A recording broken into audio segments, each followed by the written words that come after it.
Welcome to the NSL, have a look around.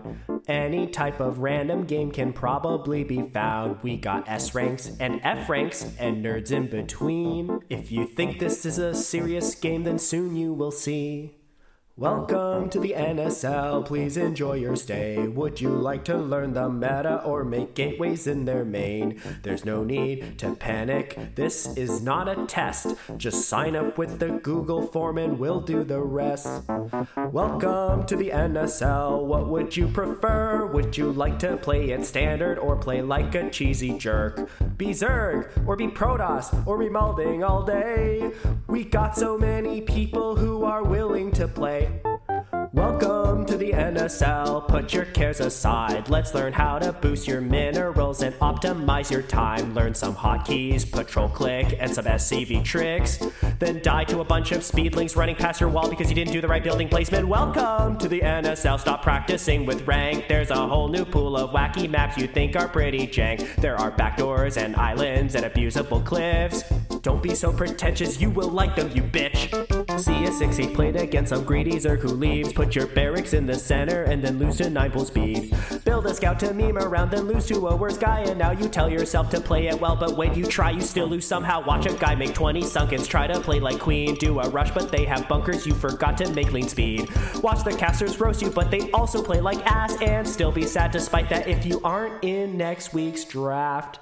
Could I interest you in NSL every week? A couple games of NSL every week. Ladder makes you sadder, but some StarCraft you still need. Play some games of NSL every week. Could I interest you in NSL every week? A couple games of NSL every week. Ladder makes you sadder, but some StarCraft you still need. Play some games of NSL every week.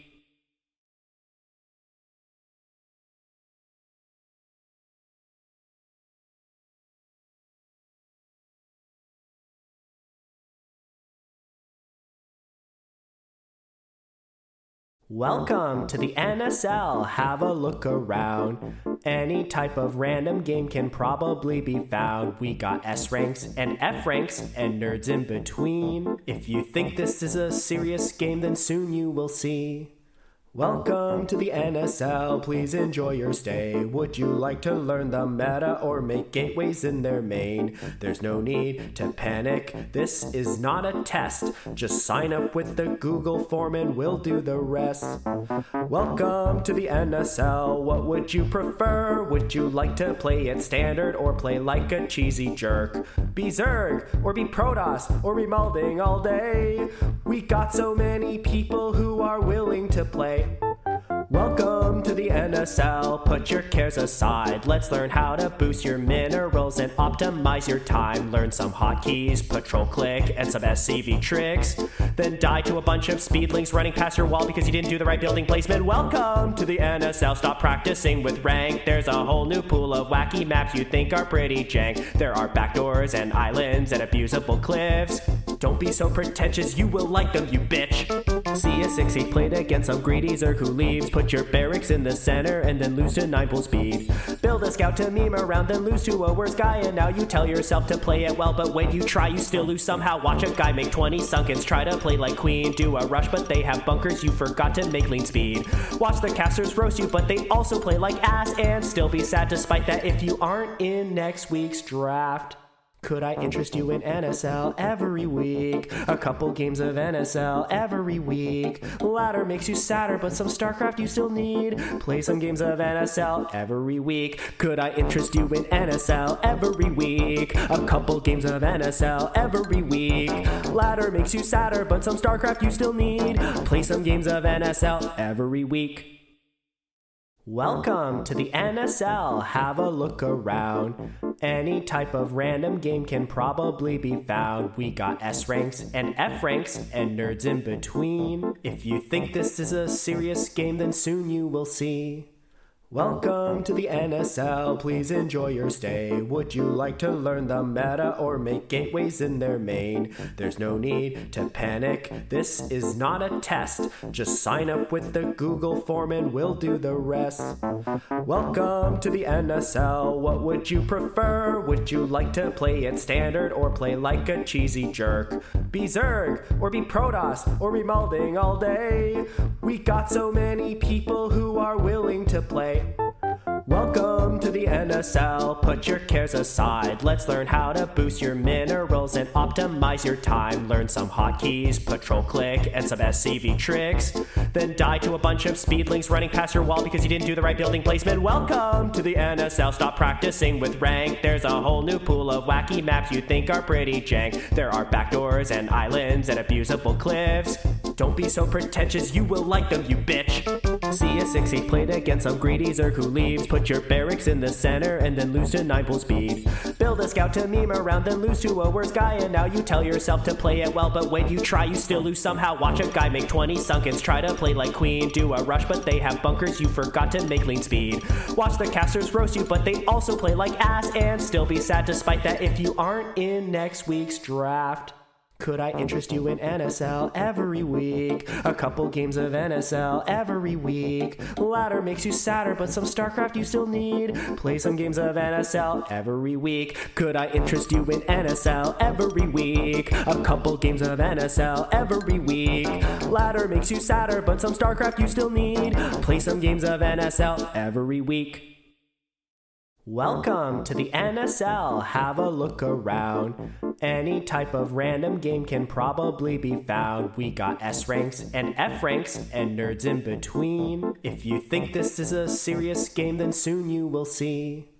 Welcome to the NSL, please enjoy your stay. Would you like to learn the meta or make gateways in their main? There's no need to panic, this is not a test. Just sign up with the Google form and we'll do the rest. Welcome to the NSL, what would you prefer? Would you like to play it standard or play like a cheesy jerk? Be Zerg, or be Protoss, or be Malding all day. We got so many people who are willing to play. Welcome to the NSL, put your cares aside. Let's learn how to boost your minerals and optimize your time. Learn some hotkeys, patrol click, and some SCV tricks. Then die to a bunch of speedlings running past your wall because you didn't do the right building placement. Welcome to the NSL, stop practicing with rank. There's a whole new pool of wacky maps you think are pretty jank. There are backdoors and islands and abusable cliffs. Don't be so pretentious, you will like them, you bitch.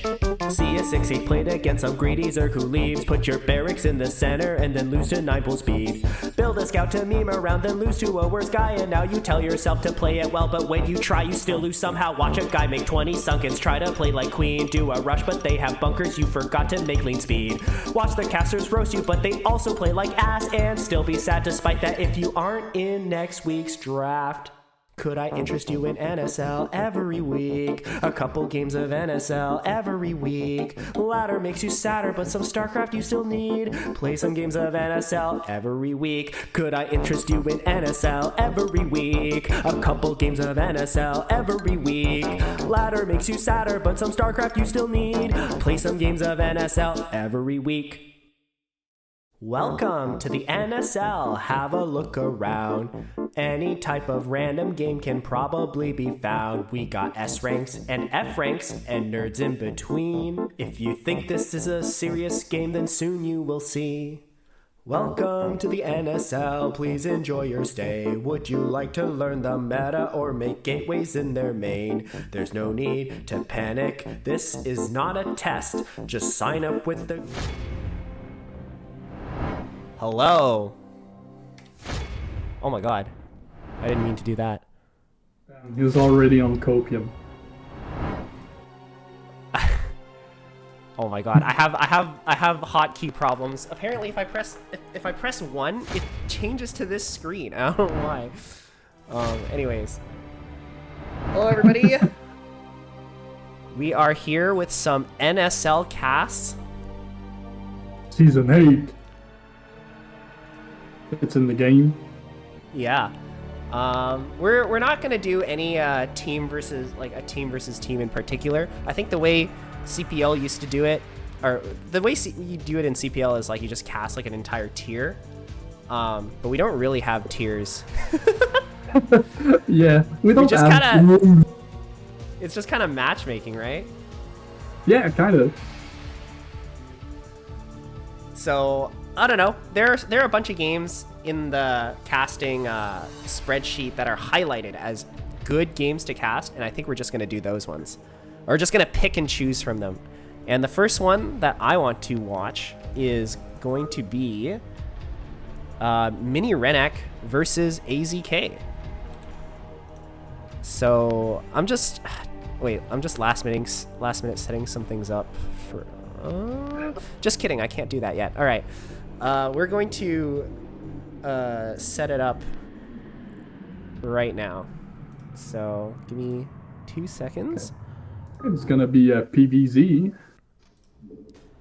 It is going to be, in fact, a PVZ. Let's go into the other screen now.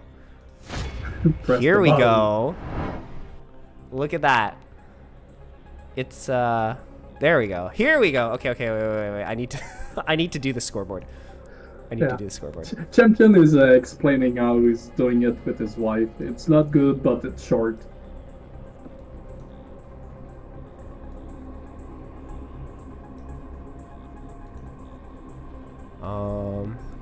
Yeah, maybe shift tab for the red and blue because some people have issue reading the name. But brown, red is minirennac, top right, and Hexe bottom left. Blues what were the team names again? Battle Cheeser for minirennac. Okay. Well, it's a Battle Cheeser operational if you want the full name. And AZQ is... oh, that's mine. I'm casting from in the corner. You're right. I seems like to have some mic issue. I'm gonna try to fix it eventually, but...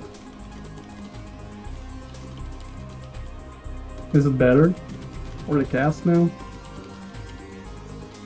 There we go. I got it. Sorry. All right, what do we think?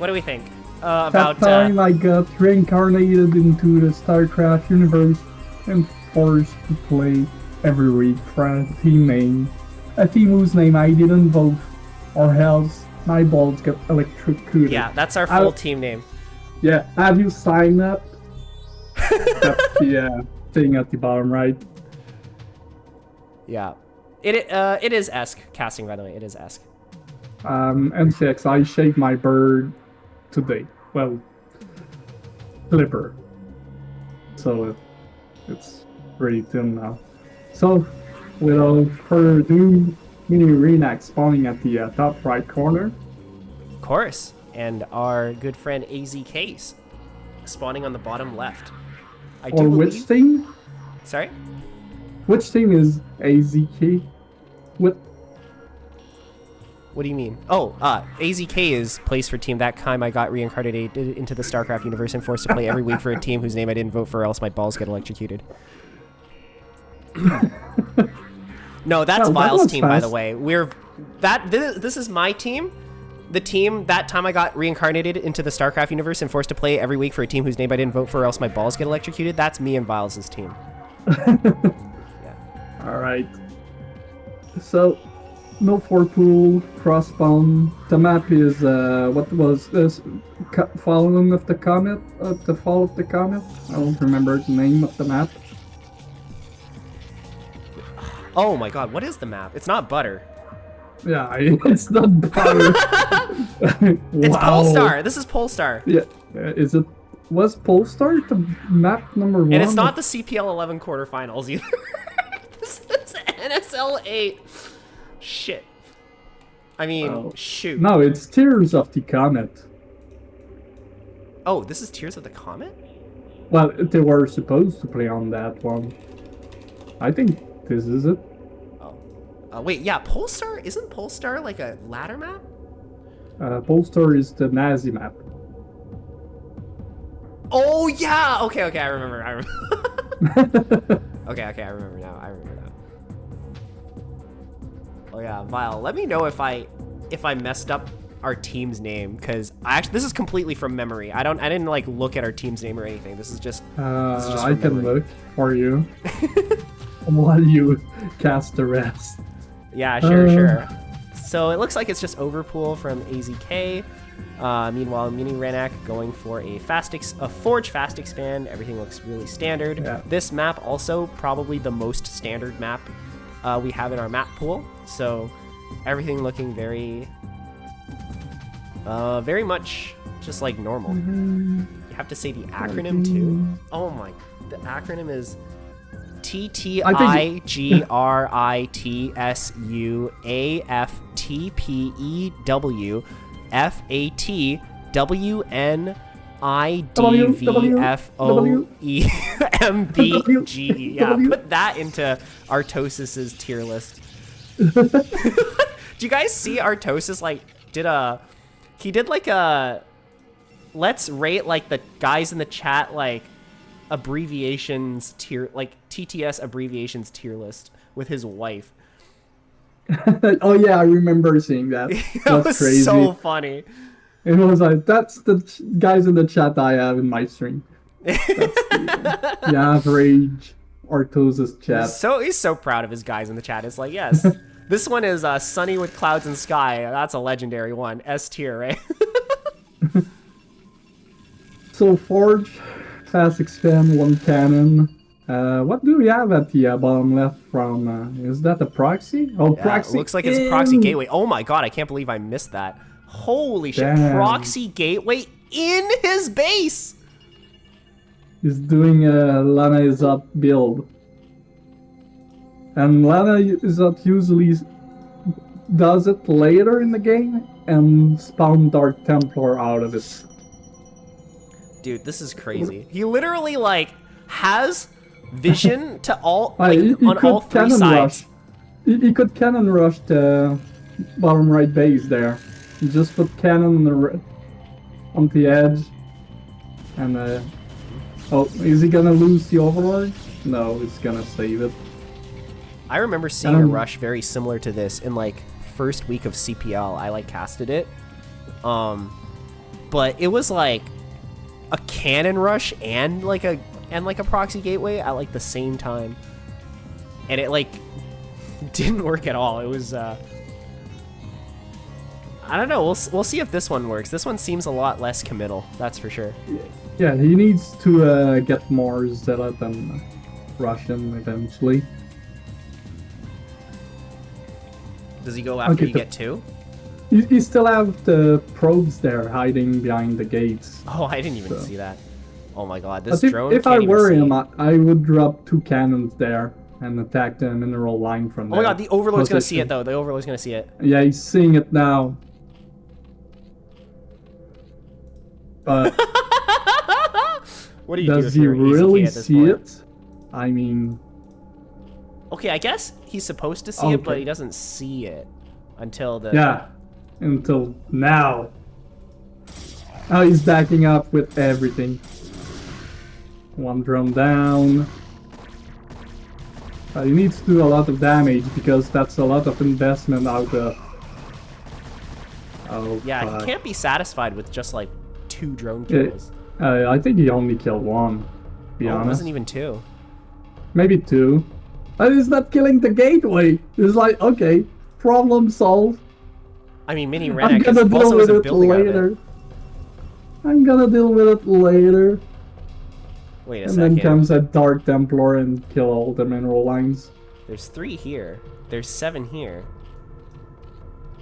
Well, and there 9. Is yeah. 9 here now. I think I know what this build is called. Do you know what this build is called? It's called the absolutely banger Hydrobus 973. I think you might be right. This is exactly what we're seeing. There are only 3 cannons here. Is not enough. minirennac needs to recognize that this is all in from Zerg. We're gonna bust this door wide open. He has 2 more cannons on the way, but they're not gonna finish that fast. And 2 of the cannons get unpowered actually from that. Oh, from the pylon. That's it. Yeah, we just don't have look at the bottom this. left. There's something moving. Okay, we're killing a lot, but if we cannot hold this, then it doesn't really matter if we wipe the entire. Yeah, we're doing a lot of damage behind this, but this is game ending. Like, we don't have anything to deal with this army. We're just gonna lose.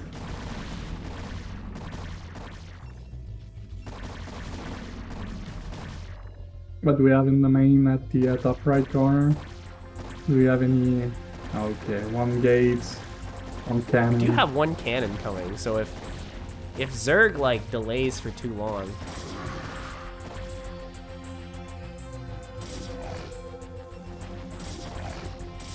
It's not gonna morph in time. Nah, cannons take so long to morph. Yeah, I know, right? When you need them, it takes forever. It's sort of turning into a base trade situation, but Zerg is gonna, you know, finish this eventually. Yeah, GG. GG's gold.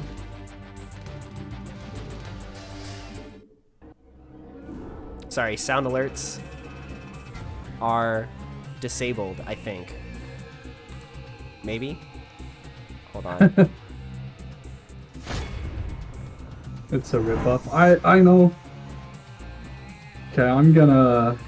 I don't like having sound alerts on during casts. I think it's, takes away from it a little bit.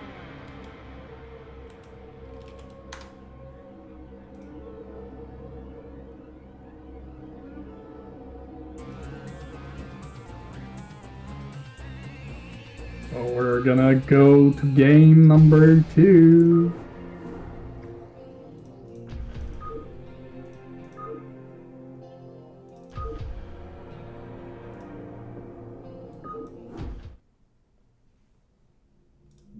Alright. Hold on. We're almost back. Nope, not that one. This one. I was like, it's not a good replays.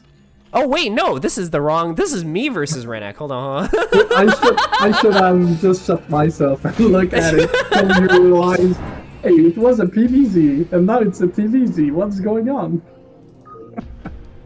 Thank you. Sorry, I saw Rennac and I was like, all right, that's the one. Thank you for the sub, Art of Turtle. Yeah, FRX, I'm trying to set it professional, but it seems I'm failing. I don't think Crystat is ever gonna be a professional caster. Yeah, it's a little too much to ask. Alright, we're back on Butter. I know it's not Butter. Thanks for the sub. Name? It's a Desert Rose. Desert Rose? Yeah, gotcha. Desert Rose. Minirennac spawning at the top right corner for Battle Cheeser operational. And on the bottom left, it is the what does AZK stand for? Is it American Zerg King or is it Asian Zerg King? Good question. Okay, because I always thought it was Asian Zerg King, but then I see like IJ in the chat say American Zerg King, and now I'm like, which one is it? Antarctic, sorry. Okay. Okay. Yeah, I prefer a FireX explanation. Okay, Vim gave him the name Asian. Oh, okay. So he is supposed to be American Zerg King. Okay, so this is the 4-player desert map, not the 2-player. It's neither. AZK is in the chat. It's neither? Okay, what does it stand for then? We need the answer. The people need the answer. His name's initials? Oh. Okay. Okay. Fine, then. Fine. Don't dox yourself. Jeez. We can understand that. Yeah, doesn't want to be doxxed. What are you, a VTuber? Ban Vint? We'll just call you Asian Zerg King. I like Asian Zerg King. Yeah, you like that isekai name? I came up with it. This is my doing. He's not even Asian. Wait, he's not? No, okay, not this actually completely breaks my my idea of who AZK is. Alright. Maybe it's because I think all weebs are Asian. He's playing like an Asian. He's playing like a Korean right now. Look at these links coming across the map. So it's a 9-pool speed, probably? No, it's just a regular 9-pool. Yeah, 9-pool, no speed. And no drones. Okay, we're just start drawing. I think if we committed to this. Yeah. Oh, he is gonna commit to it. Kill the cannon. This cannon might just. No, it's just a little too late. Oh, this is rough for minirennac. I think this might be GG, honestly.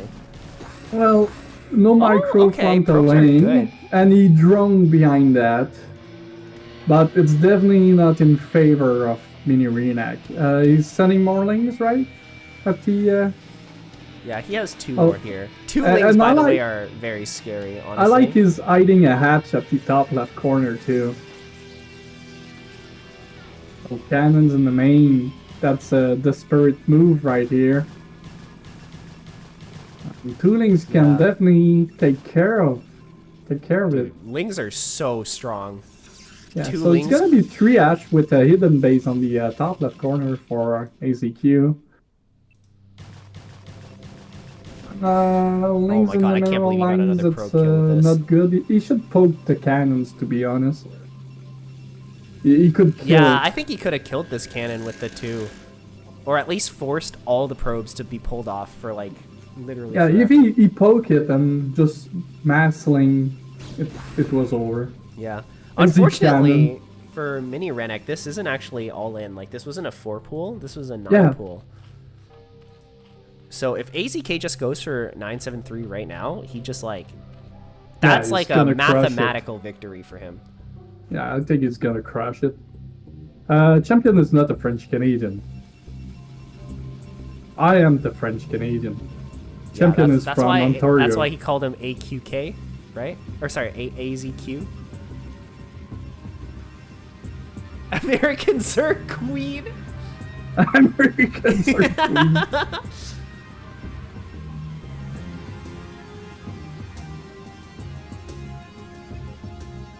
Oh, champion is not. I am. Yeah, nobody gets me serious real anymore. Yeah, Rysat is a Russian. Yeah, I'm a Russian. I'm a Russian. Comrade. I got all my accents from Red Alert 2. Yeah, don't insult champion like that.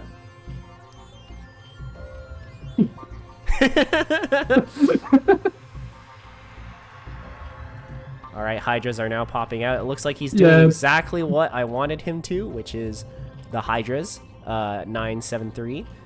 Because obviously AZK is listening to me through the replay. So I claim this victory as my own. Alright, so we're back to 973. And this time we have even less cannons than before. Yeah, well, we have cannons in the main though. That's something. It's still only 1 cannon. We do have 3 zealots though, and if we micro this poorly as AZK, then we still have a chance for Protoss to come back. If he sniped the pylon, it's over. Oh, that's true. There's nothing. There's no backup pylon again. The zealot's gonna melt. He's gonna pull the trigger, but well, you have more than enough, to be honest. You can waste all those Hydra and still be fine. The Zealot's gonna shred. Yeah, AZK is playing this very methodically. He does not want to throw this game. Okay, we have a pylon and Yeah, minirennac isn't making the same mistake as before, but I still think that 3 cannons is not enough. No, you need 6 versus 973. Well, at least 5, I'd say. 5 to get respected, 6 to let Zard know he cannot go in. It's GG. It's GG. There's no Nexus because we opened with 9 pool. All right, a very fast first series. But congrats to AZK for snatching it 2-0. Congrats to the doxing name we cannot pronounce on stream to win. You don't need a Nexus when you're playing Protoss, Cava. What are you saying? Yeah, 9 pool pressure into 3 hatch Hydra. All right, I think the next game is going to be the one that Anderson recommended to me, which is Manadog versus Mick. So if it's bad, just blame Anderson for his bad taste.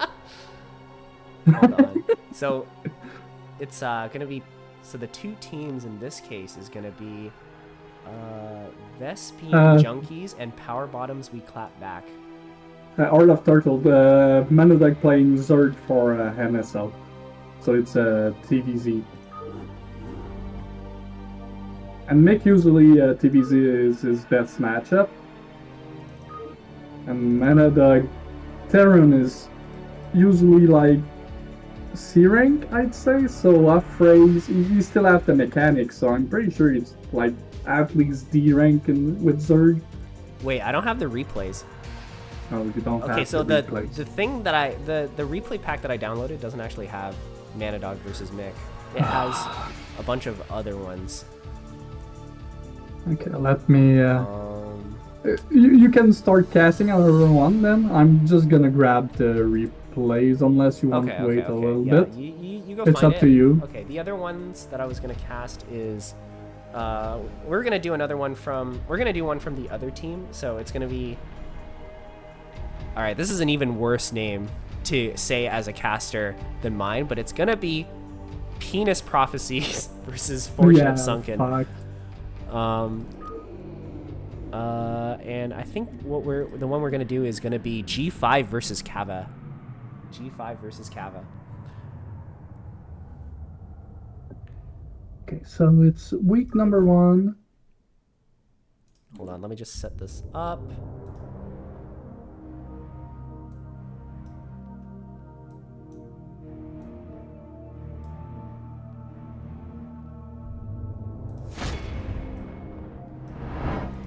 So on the, let me just redo the, it's gonna be G5 for team.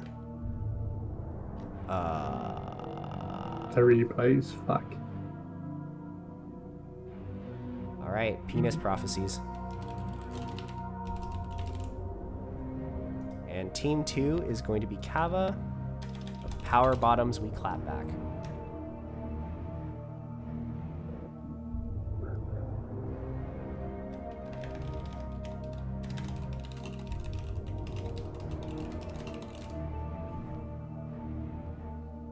Alright. I'm gonna try to get the replays as we cast. If someone from teams have the replays, they can DM it to me while I try to hard get it.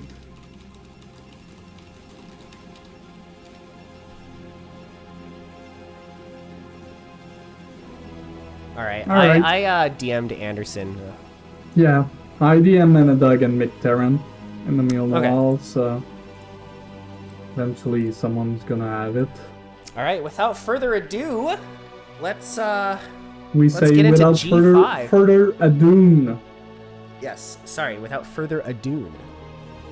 Spawning on the top right-hand side of Tears of the Comet, it is the second oldest S rank American player, I believe. Right? Is that correct? Second oldest S rank American player, G5.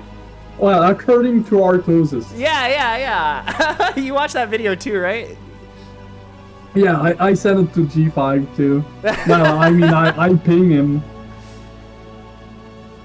And on the other side, we have the Zerg player, Cava. Hold on, let me make sure I got the teams right.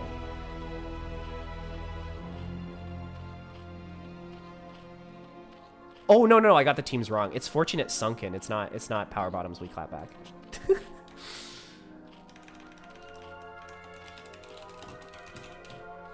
There we go. Okay. Who's the first oldest? Art? Yeah, I think it is Artie. If Artie considers himself an S-rank player, then it is Artie.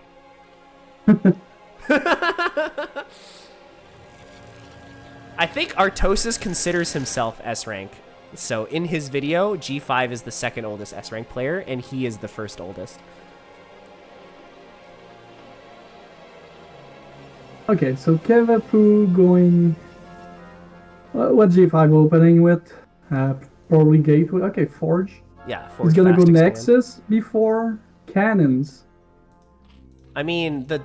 Yeah, he went, what, 12 first here. Oh, we're gonna... Oh, what? I think this is a fake. This has got to be a fake out, right?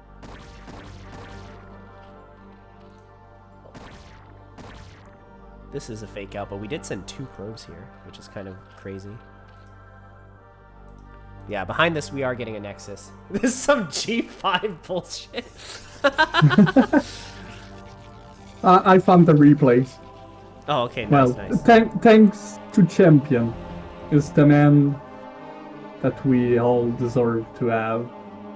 Yeah, thank you, Champion, for the replay. He's not a French-Canadian, so he knows his shit. Yeah, if he was French-Canadian, he would not give us those replays, right? Yeah, exactly. That's exactly how it works. And Anderson, as always, too late because it's from Alberta, so time zone change didn't work out. Why is there... I'm confused because Champion sent me 2 replays, Anderson sent me 3 replays. It's not my fault I'm from Alberta. Oh my god, is Anderson in this call? I just joined because it's a troll. Yeah, when I stream, I don't actually hear the Discord join sound, so I was very surprised when I heard Anderson's voice. I was like, what? Yeah, it's like the ghost of Anderson. Yeah, I think one of them sent you a replay pack that contains spoilers, and the other one didn't. So I think you should send me the 3-1. You should have just let water run under the bridge. Nobody was remembering what I was saying. Yeah. Chat, please forget everything that we said in this conversation. Yeah, Champion just sent me the 3rd replay. He forgot about it. That's because it's on Torian. Yeah. So alright, let's go back to the game. Let's go back to actually casting this game. Yeah, honestly, there's not that much to say. Both players are playing this very standard. We have our Stargate coming up for Protoss. Zerg is going up to 3 base and droning pretty heavily. Meanwhile, getting Spire as well. Yeah. Will it be just Forge Scourge or will it be Muta Attack? We're about to find out. I mean, I've been seeing the 5 Muta style a lot. I don't see the either then, sorry. Also, +1 attack on the way. We have Zealots on the map. 2 Zealots. They're both slowly making their way over. I think G5 is being a little bit, I don't know if indecisive is the right word, but it looks like he is going to prioritize merging these 2 Zealots together, if that makes sense, right? Because they are stronger as a couple. Yeah, 8 strong together. Exactly. Yeah, definitely, like, if the Zerglings, like, isolate, like, one singular Zealot, it's a lot easier for them to kill both of them. Like, killing them one at a time, at least. So G5 dropping 2nd cannon, seeing the amounts of flames from Kevapu. We're getting our Templar archives pretty fast, so I wouldn't be surprised if he's going to go DT. Very classic piece of style. Maybe. You also have to be careful because the Scourge or Muta is gonna pop real soon. Yeah, it does look like we are going Scourge, so no Muta on the side of Cava. 4th and 5th hatchery are going to finish up as well. So I think we're going to really try to power up on Hydras this game. Yeah, probably just Scourge. We're gonna find out pretty soon. Unless he makes... Okay, yeah, just 2 pairs of Scourge right now. That gives the Zerg versatility to get back to Muta eventually if he wants to. But I think it's mostly to kill the Corsair. So G5 gonna drop down some more gateway, I believe.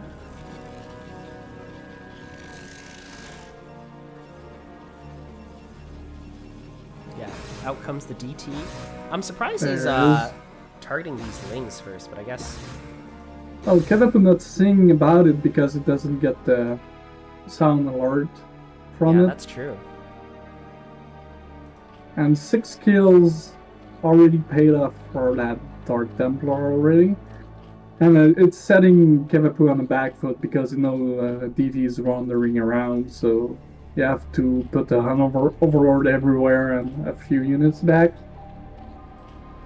Yeah, he definitely has enough to defend whatever shenanigans G5 is going to try and pull off with this DT. But honestly, killing the Lings outside of his base is still pretty good value. Yeah. Also, if you can lure the Scourge or kill them slowly, the Zerg will not know when the pros move out. So, I like his putting his Dark Templar there. Yeah, and it also means we get our High Templar out early, so they're going to have a lot of time to build up energy. Also, Storm upgrade is done. We have 4 Corsair, but no +1. With that amount of Sarah, you usually want to have the +1 to kill Scourge with it. Yeah, no +1 just yet, and I don't think there's any on the way either. Yeah, we actually have 6 Corsairs now, so... With 6 you don't need the +1. It does the same when you put them Someone in the chat commented that Cava droned really hard, and they're definitely right. Cava is up to 51 drones right now. Yeah, usually the Zerg target is 55, so it's pretty close to that already. Yeah, I would not be surprised if we're going for some huge, like now that we have 55 drones, we're just going to mass up Hydras and go for a big attack or a big lurker contain. Oh, actually, Mutas are popping out. This is interesting. Oh my god. Okay, yeah. Well, we lost, I think we lost one Overlord. One Sarah. 2 Sarah. Yeah, and if he's not careful, he's going to lose 2 more. Uh, We do get a lot of scouting information done, though. We're seeing our opponent mass up Hydras. No 4th base on the way. Oh. He's getting one. I think the Scourge are like a little bit faster than the Corsair, depending of the juking you do with them. Okay, so we have Storm. Zerg wants to bait as much Storm as he can. These Templars are very high energy, though. I think we have like more than enough Storm to deal with whatever amount of Hydras are being thrown. Yeah, but the more you commit defending, the less you can use them to attack. And that is usually true. It's easier for the pro. Well, it's harder for the Zerg when defending the Storm than when it's harassing. This is such a big flock of Mutas. I don't know if G5 is ready for this. By the way, top left, Cava did in fact take this base, so we're going to start our 4th base, or we're going to start mining up our 4th base pretty soon. So G5 on a bit of a timer right now. Like, he needs to get something done with this army, or else he's going to start falling behind. 61 drones is gonna get a really huge economy advantage. Cava is a macro gamer. Yeah, he really is. He's powering up right now. What's the upgrades? 1-0 versus 1-1. Okay. So Protoss a little bit ahead on the upgrades, and the storms, and also his Templars are actually maxed like energy, so they're going to have. Well, he didn't get the amulet upgrade, so it is going to be 2 storms each, I think. Oh, but the Mutas actually come in and snipe a whole bunch of the Templar. We only have 1 max energy Templar in this entire army now. You could lose all the Mutas for all the trade he did. He managed to save 6 of them. He can still morph them into Guardian later on if he wants to. Oh, he needs to save the Corsair now.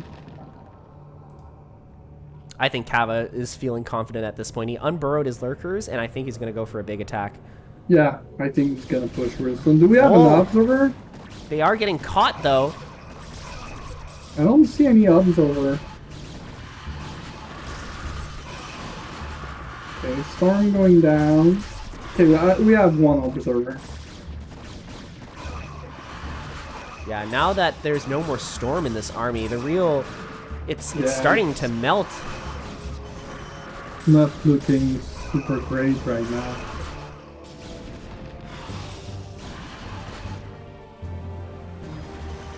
Okay, good thing we kill all the Mutas right now, but we also lost a big bunch of our army, and we still have no more Templar to...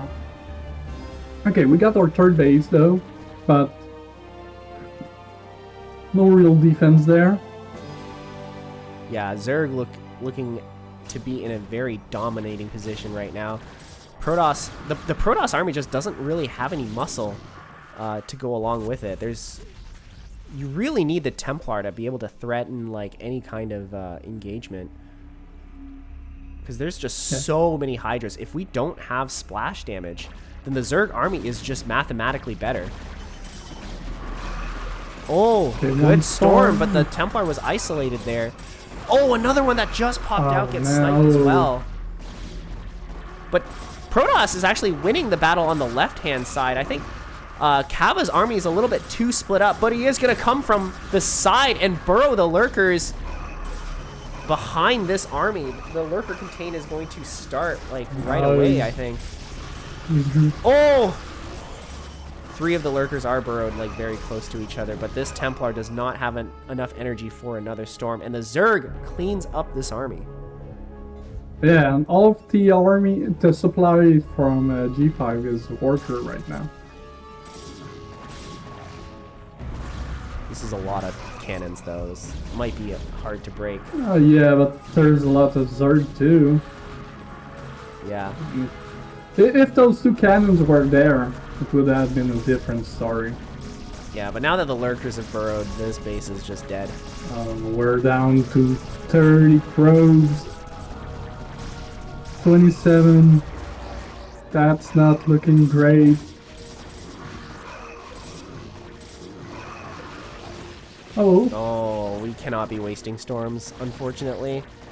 But I think at this point, there's nothing that G5 can really do. GG gets called. Cava takes the first game in their best of 3.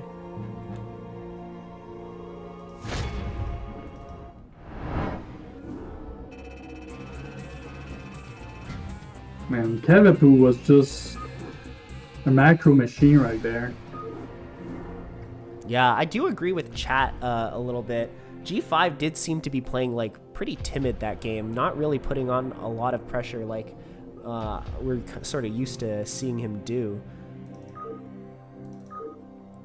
But maybe in the next game that'll change. Maybe he didn't know the maps too. That's possible as well. Okay. All right, which map is this? Yeah, let me look. I know where to find the information. It's the It's gonna be. one. It's Starfire Shard. Sorry, what? Starfire Shard. Starfire Shard? Yeah, do you want... no, not Starfire Shard. Nice try, Anderson. Nice try. Oh my god, Anderson's like a kid in the kindergarten, eating his poo, and you have to stop him from doing it. Alright, spawning. On the top right, our victorious Zerg player, it is Cava.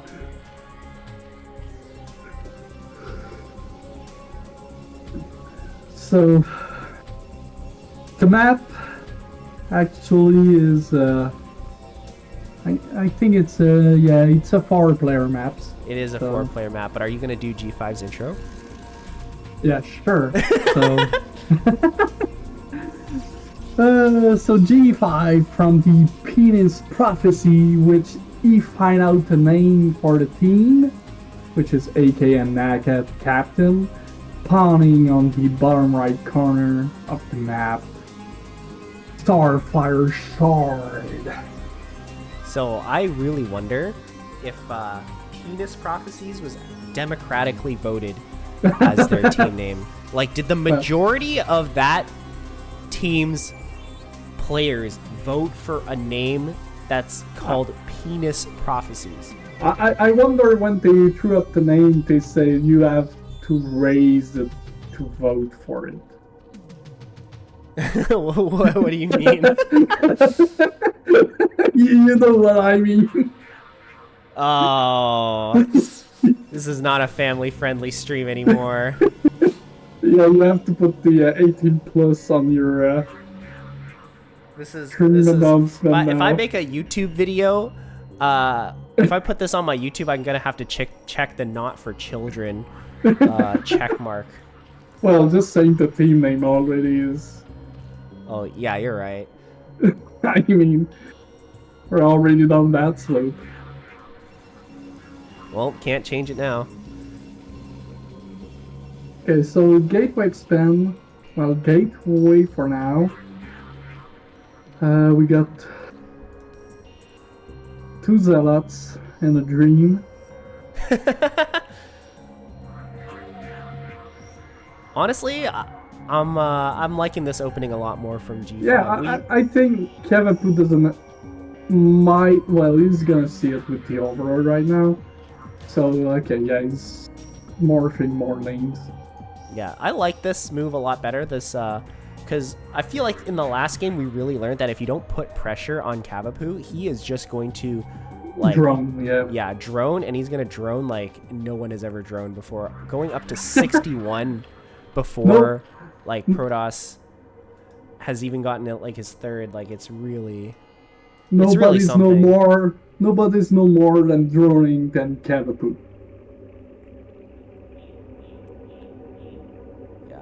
But G5 actually pretty wisely deciding to back off with his zealots after seeing the amount of lings that Cava made.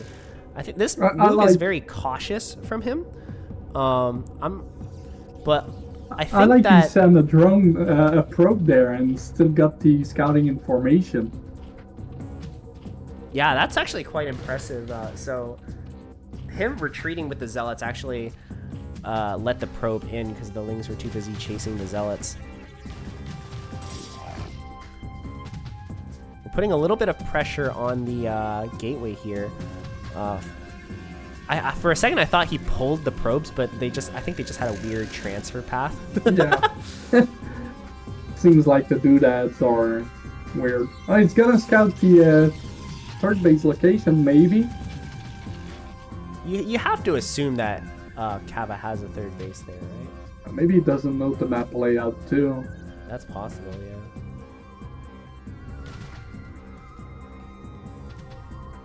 And the Ling's gonna deny the to make sure he doesn't know where the third base is. Yeah.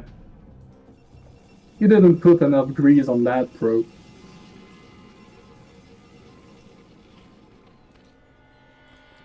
We have a lot of Lings on the map, though. Yeah.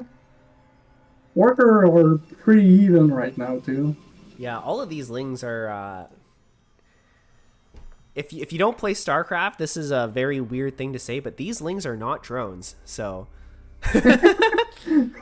Like, they're definitely Lings. They're definitely not workers. But that's actually quite major, because that means that he's a lot more behind on eco than he would like. Like, for example, in his other game, when G5 did a Forge expand and didn't really put that much pressure, Cava was pretty much allowed to do whatever he felt like. And in that last game, it was droning.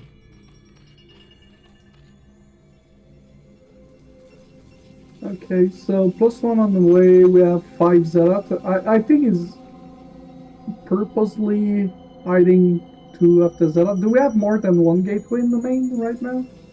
Currently, we have 1 gateway in the main and 1 gateway in the natural. Okay. So this opening is pretty similar, honestly, to the last game. I think we're going to go for a DT once again. This time, obviously, Zerg has a lot more Zerglings. Yeah, I think is maybe going for a 7:30-minute push, maybe, for G5. Mm-hmm. Like a speed zealot push, you mean? Yeah, with +1. Interesting. But Cava's changing up his strat as well. We're seeing a lot of Hydras and no Spire anywhere. True. Oh, +1 is going to be denied, actually. Yeah. This is really good for Zerg.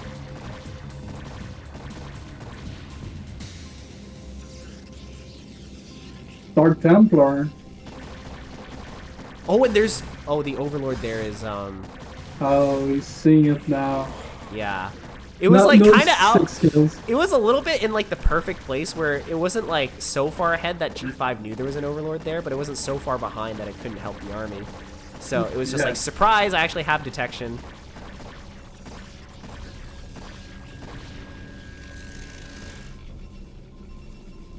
In this situation, usually you like to put down, well, I'm talking like I'm an S-ranker and I know more than G5.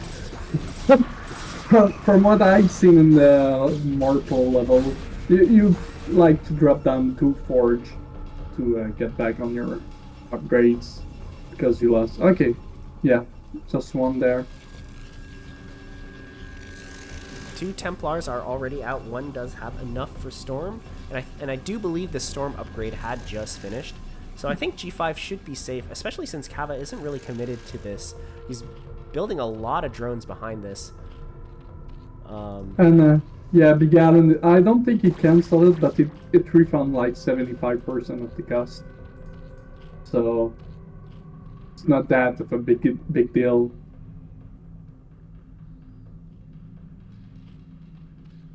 "41 drones. This is peak Zerg play. What is it about 41 drones exactly? Like, is that like the ideal number of drones? He's still making more. So I don't think it's gonna stop at only 41 drones. I think Zerg juggles with like some hatch makes worker, some hatch makes units until it's saturated.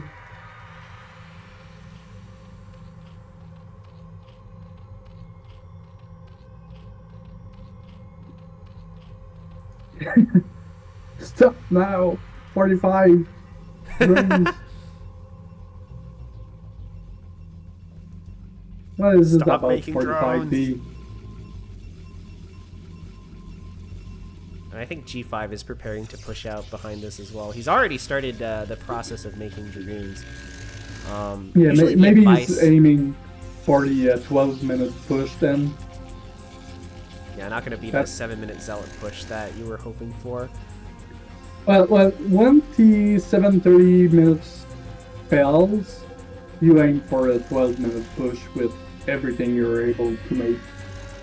Because if you let the Zerg pass the 12 minutes and you do nothing, it's like a Terran on 3-3 upgrades in PvP. So it's like You have to do something, otherwise you're dead. Because you're gonna mine out that 14-15 minutes anyway, so you need to push and expand behind it. Lurker aspect has in fact finished. I sort of wonder if Cava is going to try to just start morphing lurkers and going for a contain. Fourth base is starting to go down on the top left, and the mutas are in fact out. We might see Cava try to repeat the success of the first game and just go mass Hydra and use the mutas to snipe down the Templar. Oh, he killed one already. Yeah, that's impressive actually. With just the initial force of Hydras, and a bunch of them get away as well. Okay, so G5 needs to start expanding, I'd say. But again, G5 is a better player than me.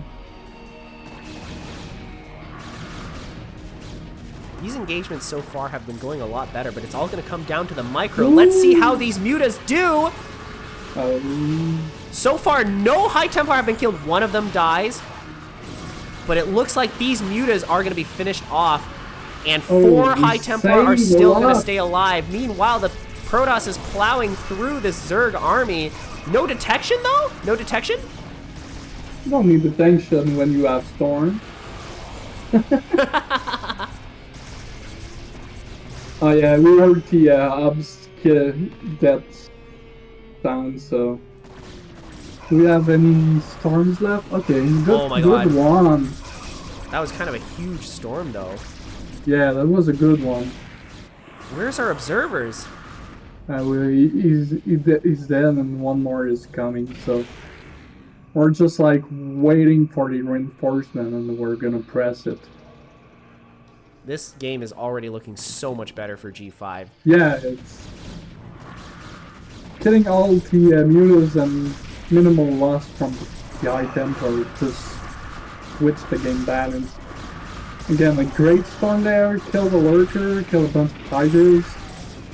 Goons are pretty good in numbers. We killed the Obs again. Cava doing a really good job of killing the Obs. Obs here. Yeah. It's slowing down G5 with the push here.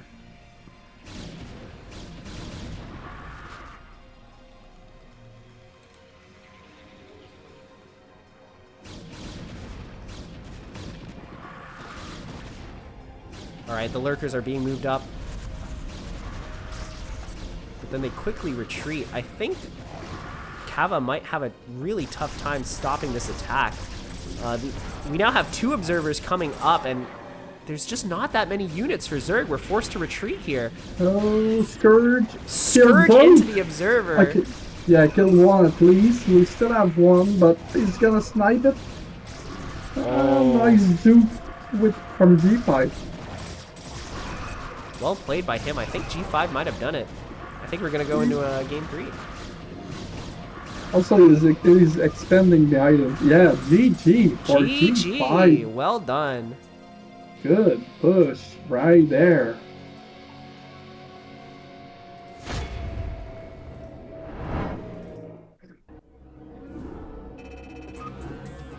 Yeah, if you ain't gooning, you ain't living.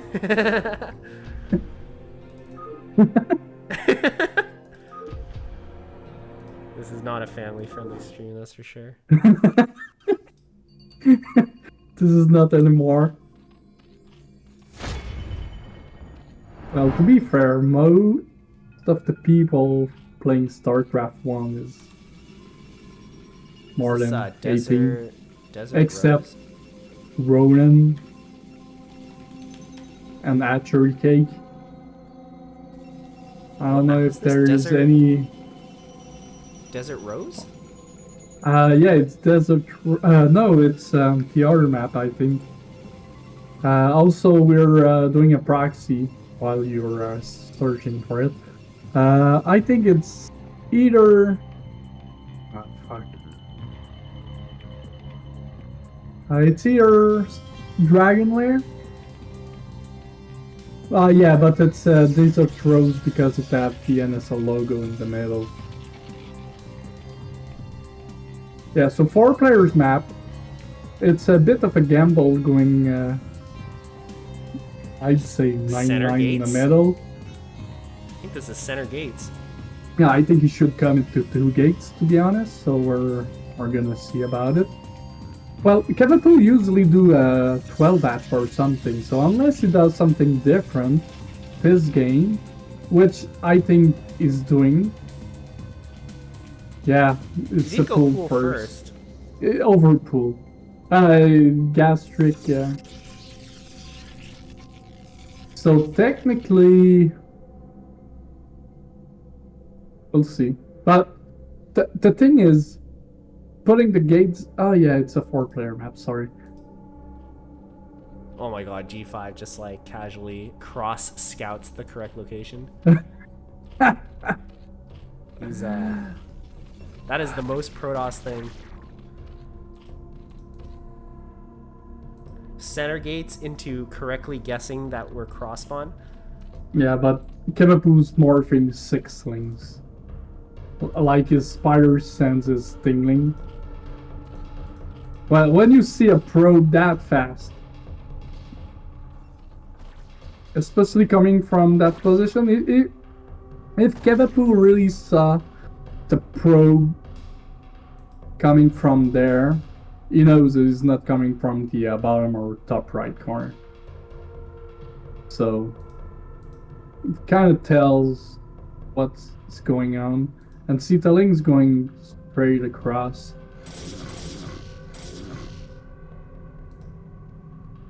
I feel like this is not good for G5. I think this will end very poorly for him. Well, losing that probe really doesn't help because the probe does like the +1 upgrade. So when the probes hits a lane, you need only 2 hits to kill it.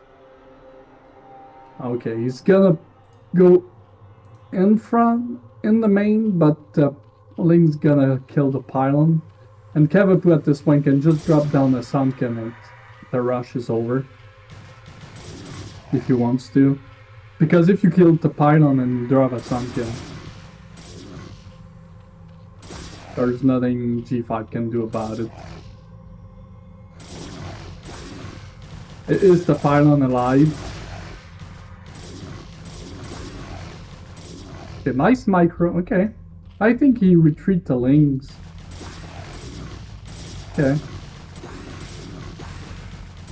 And this is good micro from G5. Wait, are we gonna win this? Well, we still have 2 more sellouts, and Cavapu lost a lot of mining time and he's losing drones too. It's all gonna come down to the micro, honestly. So we're gonna hide behind these minerals. And honestly, as a response, I don't know how Zerg wins from this position. I'm guessing more and more zealots are gonna start streaming in. 3 more coming! Cavapu down to 5 drones. Oh, 4 drones. It's a 4 pool. And we're mining gas. We should just... GG! Yeah. Oh my god, G5 did it! Wow. Wow, I was not a believer. You definitely was not. I was like, dude, it's over for G5, but yeah, Cava kind of... Yeah, something happened there where G5 just had like really good micro, and I think Cava, unfortunately, was not good enough, his micro. Yeah, I still think that... I feel like the high-level player doesn't want to waste a drone on Sunken. But most of the time, if he just had the Sunken as a SimCity, even if it didn't fully morph, you can juke the ling and drone drill behind it.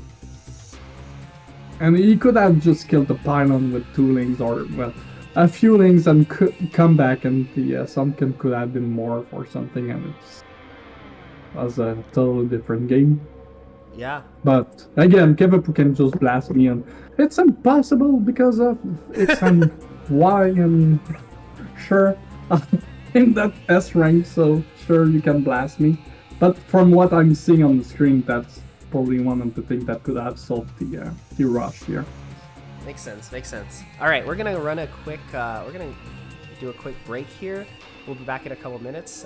Twitch wanted me to run an ad break last game, but I've discovered a feature where you can let Twitch warn you if they're gonna run an ad break, and you can snooze it. Yeah. So I snoozed it. So hopefully, chat, you didn't see any ads during that last game. No, I didn't. We're just gonna run the ad right now because we're gonna take a break. Yeah, you can just snooze like 3 times in a row. So. All right, BRB.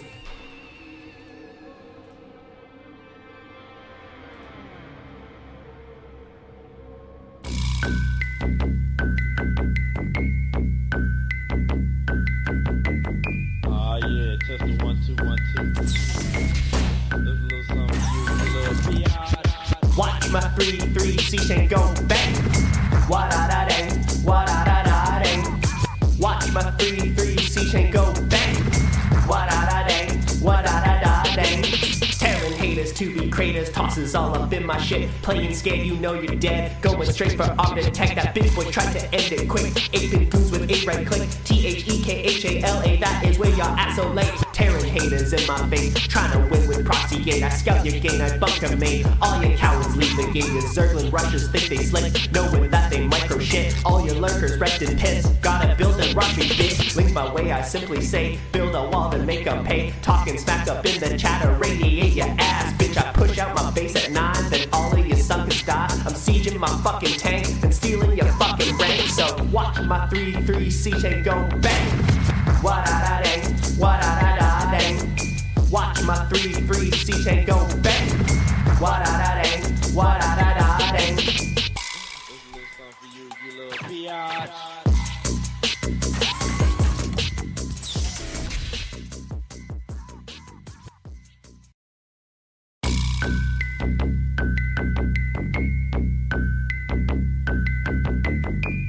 Yeah, test the 1 2 1 2. There's a little something for you, a little biatch. Watch my 3-3 C chain go bang.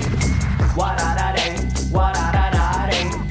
Watch my 3-3 C chain go bang. Wa da da dang, wa da da da dang. Tearing haters to be craters, tosses all up in my shit. Playing scared, you know you're dead. Going straight for arm detect. That bitch boy tried to end it quick. 8-bit goons with 8 right click. THEKHALA, that is where y'all act so late. Tearing haters in my face, trying to win with proxy gate. I scout your game, I bunker main. All your cowards leave the game. Your Zerglin rushers think they slick, knowing that they micro shit. All your lurkers wrecked and pissed. Gotta build a rush me, bitch. Link my way, I simply say, build a wall to make them pay. Talking smack up in the chatter, radiate your ass, bitch. I push out my base at 9, then all of you suckers die. I'm sieging my fucking tank and stealing your fucking rank. So watch my 3-3 C chain go bang. Wa da da dang, wa da da da dang. Watch my 3-3 C chain go bang. Wa da da dang, wa da da da dang. There's a little something for you, you little biatch.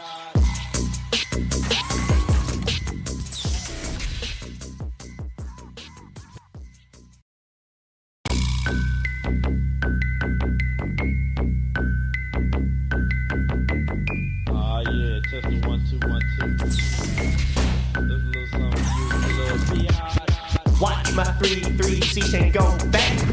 Wa da da dang, wa da da da dang. Watch my 3-3 C chain go bang. Wa da da dang, wa da da da dang. Tearing haters to be craters, tosses all up in my shit. Playing scared, you know you're dead. Going straight for arm detect. That bitch boy tried to end it quick. 8-bit goons with 8 right click. THEKHALA, that. Are we muted?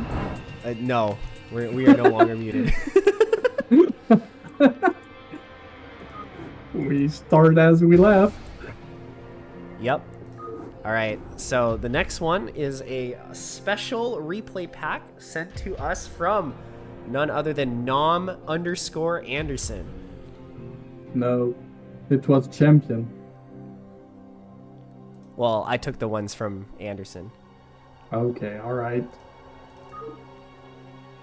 No, it was not Anderson. If you say it was Anderson, is Edwin not It's Anderson the door and anymore? Champion. They both sent it to us as a team. Yeah, one sent a spotter free. replays back. Oh, shoot.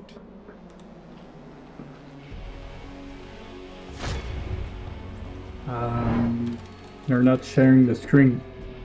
Okay, alright. You are. Okay. So, I guess base macro Zerg is Manadog. No, that's not. That's Manadog. Top left corner. Which team is he with?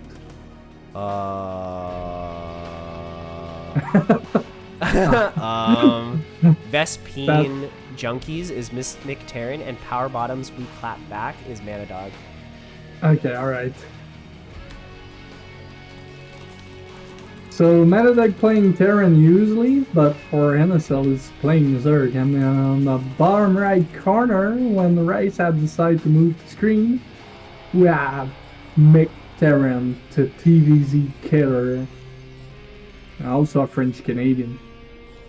So yeah, he's just like you. Another reason to hate him. Don't you two live like fairly close to each other? Yeah, and we never saw each other except at the Montreal LAN. Oh, that's okay. I know there are a bunch of like Toronto StarCraft players where we're like, oh, we're all from Toronto. We should meet up sometime, and then we never once did.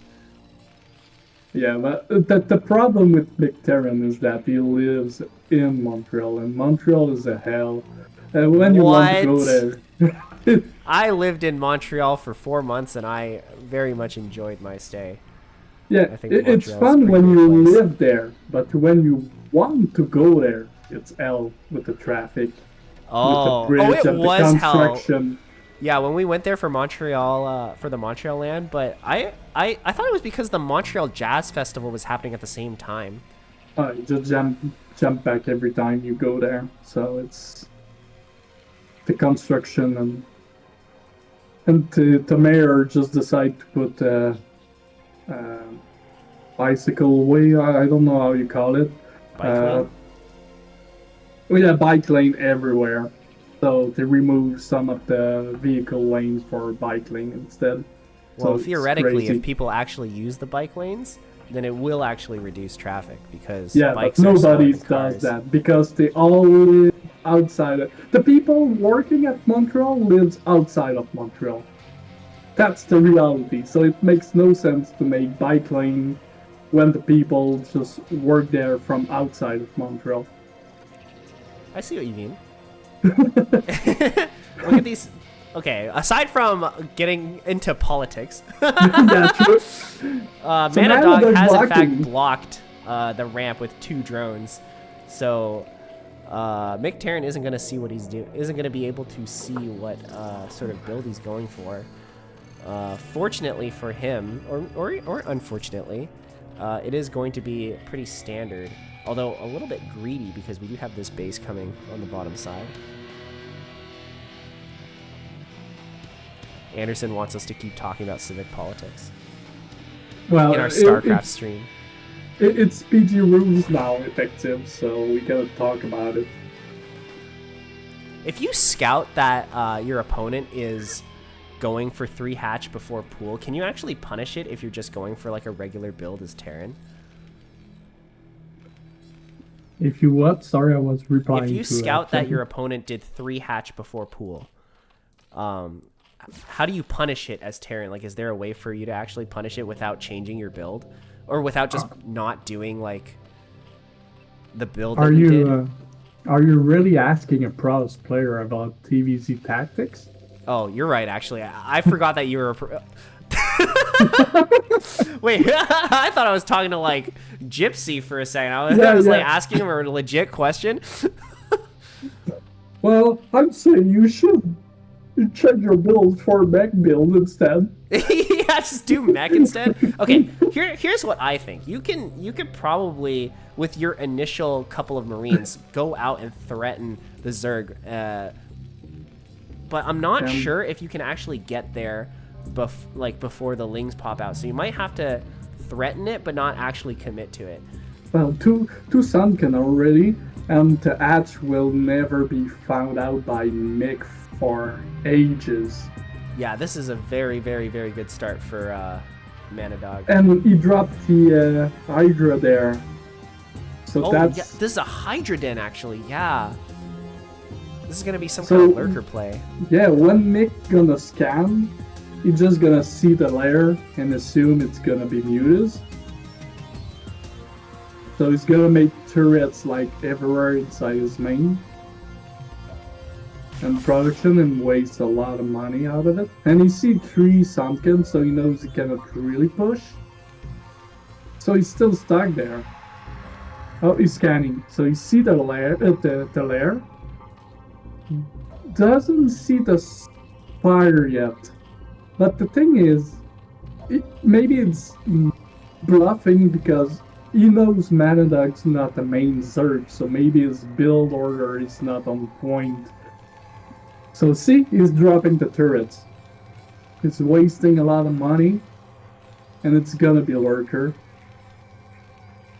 Damn. Yeah, he's going for a very standard anti-muta turret placement, which honestly, like... And no bunker, so... I think with the way Mick scanned Zerg's base, he might assume that he missed a spot, like the spire's here or something. Exactly. And some Zerg makes a third hatch inside the main, but really far away, like on the bottom of the main. So he could have it there. Also, it should be there should be a rule that Terran cannot play Zerg because they are too smart when they play Zerg. It's like it doesn't make any sense. This is interesting. It's such a huge advantage for the off-race. He's sending out his fire bats in the hopes that he can find like the Zerg third base, but unfortunately it is not going to be on the top side. Yeah, it's not going to be there. Also, his third base is already have 3 Sunkens right now, so it is morphing lurker too. So yeah, I'd say Manadog is in a pretty good cut. Yeah, but he's not teching up though. He's not teching up. I think he's gonna go for some kind of lurker-based attack, and if he catches Mick off guard, it could very well end the game. You don't need to tech up. Our carding to Hawk, you need to be like C rank, C rank to start using Defiler. High C rank? I mean, I can see it. I have. Oh. Yeah, so you need to be like IC rank, B rank to start using Defiler. Yeah. Otherwise, you're just gonna spend too much micro out of it for no actual payoff. So you just need Hydra's lurker and lane. The few times I've beaten Vile are times where he's trying to practice Defilers. Using Defilers instead of just like going straight Ultra. Ox is always right. Oh, it's gonna be contain, I guess. Anderson is right. You need to change the score because it's not 1-1. Oh, my bad. Forgot. Because it's the only time Anderson is right in his life. When he's criticizing my stream. Man, he's spreading out these lurkers as if Terran has Storm. I wonder if he old positioned them. We're also killing this bunker. I'm surprised we didn't kill this egg instead. Well, the war in Montreal is different.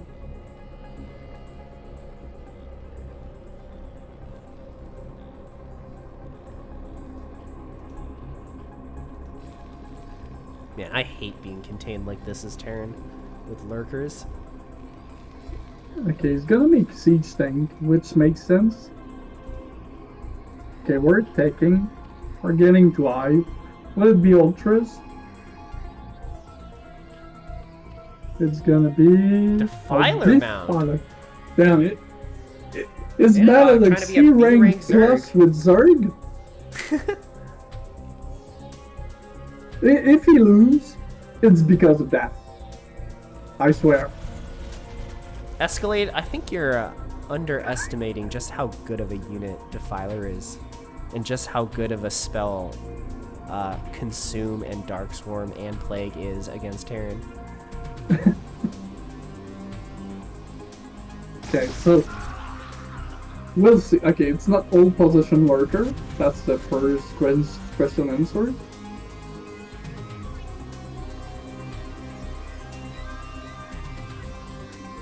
And Lurker's if he brings the mutas and snipe the tank, it's gonna be good. You don't have any mutas on the way though, so I think the Spire is just to build Scourge for the vessels. Now we're killing this egg. Well, maybe he was scared it's gonna morph into a lurker.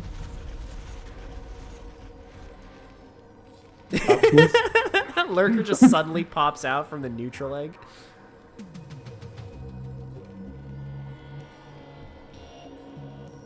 I'm getting very worried for Mick Terran though. I don't know if he knows that Manadog is already on Defiler tech. Consume is basically done at this point. Like, he needs to break out of this.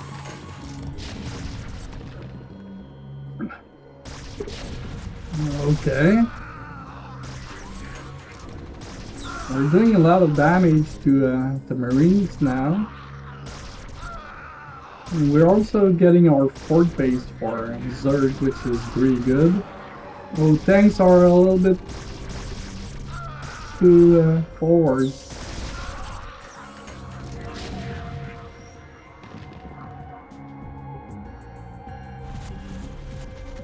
Okay, we got 3 Defiler. I want the Defilers to eat each other for the Consume. They should give extra energy when they do that. They really... Yeah, they should. You know what? You're right. They should. Also, the bigger the Zerg units, the more energy you get. Yeah. So Zerglings give you 25 energy. Like, small units give you 25, medium units give you 50, and large units give you 100. Yeah. I agree. Okay. Oh, we're gonna lose a vessel. First vessel down. Firebats are here, though. Firebats are here. Put them in the bunker! Firebat bunkers! Firebat bunkers! Please! Nope. Oh. Oh. No. Okay. That's really not looking good.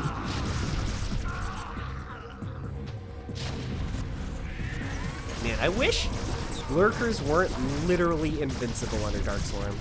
Like, can they at least suffer splash damage? Like everything else? Yeah, I think even under Dark Storm with range units, they should take like 10% of the damage. Not yeah, just one damage. That's all I ask. 1 damage. All right, I think Nick is pretty dead right now. Yeah, there's nothing you can do against these Lurkers under Dark Yeah, Storm. you see the thing? Terran player that goes to Zerg is the same thing as Terran sieging and then sieging plus 1 extra step with the Dark Swarm. It's just too strong. Okay, we killed one of them with Firebat. I would like to see D-Matrix Firebats though. That would be cool. But I think that would actually be the wrong decision to use the vessels for. Fun fact: do you know the Firebat hero name? What now? The Firebat hero name, like the Marine is Jim Raynor, the tank is a Manadog. Oh, Guy Montag. Yeah. Another fun fact: Guy Montag never appeared in the campaign of Brood or StarCraft 1. That's true. I think he was in like an extra campaign or something, like one made by a third party. Yeah, I think they made one, but it's not really canon. Was it Insurrection? Yeah, I think that's what it's called.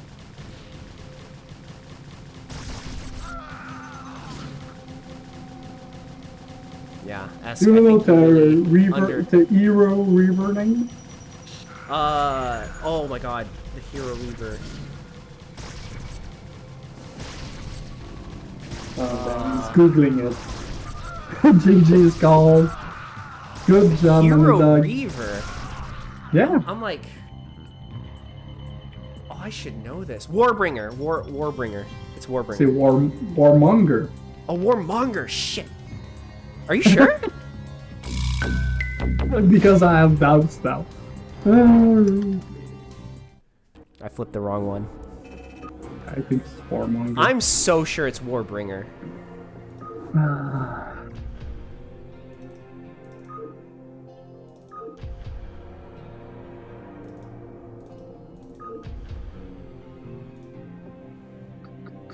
Yeah, it's Warbringer. You're right. Oh, I knew it.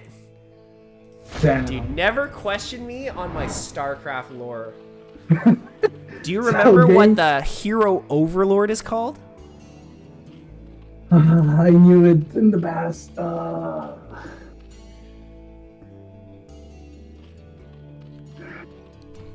I don't remember. It's Ygas Grill. Oh yeah, Grasgill, like the tree name, the Tree of Life. I can hear your sound. Gonna go look at pic of this map. Oh, damn, you know I'm Zerg. Okay, alright. So, top left corner, we got our French-Canadian Mick Terran, one of the captain from this NSL 8 season, spawning as the Blue Terran.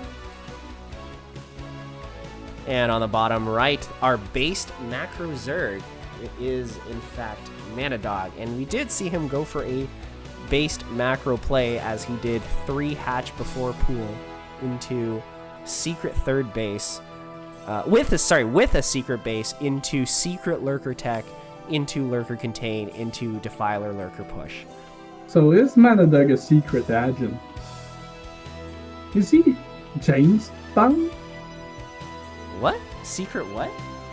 Secret agent? Agent? Why do you think he's Yeah. a secret agent? Because he's hiding everything, because he's a spy? Of course. I mean, if that's all it takes to be qualified as a secret agent, then every Protoss player is a secret agent, dude. Then Aaron is a secret agent. Okay, I retract what I said. And is definitely not a secret agent. Mick did get done dirty that last game, you're right. As a Terran player, I fully sympathize with Mick. These disgusting Zerg players and their hidden tech. So did you know like Grazzles means a tree of life? I vaguely remember it was some kind of tree in Norse mythology. Yeah. 1,000 monkeys at a typewriter would play Protoss to C rank easy. You need less than that. They just need the A key and the T key for storm. Yeah, why do you need 1,000 monkeys? I'm pretty sure it's consensus that you need 1 monkey. Yeah, you just need like 3 keys on your keyboard. It's you need the A, the T, and the question mark. That's it. Oh, he scouted the gas, and he's like, gross. I guess Mick is going for his mech build? old-fashioned mech. Okay.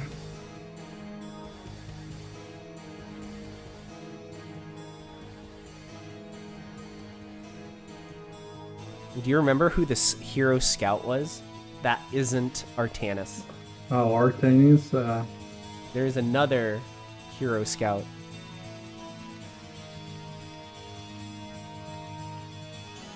Nope. I think... Shakuras? No. I don't think he appeared in the campaign. Well, I'm googling it and said Ulrizage, but I don't know who that is. Isn't it called like Mojo or something? Yeah, yeah, you're right. There was Mojo, but Scout Hero were a powerful scout which assisted in the war between the settler of Shaku. Okay, Uljaraz is a planet. Sorry.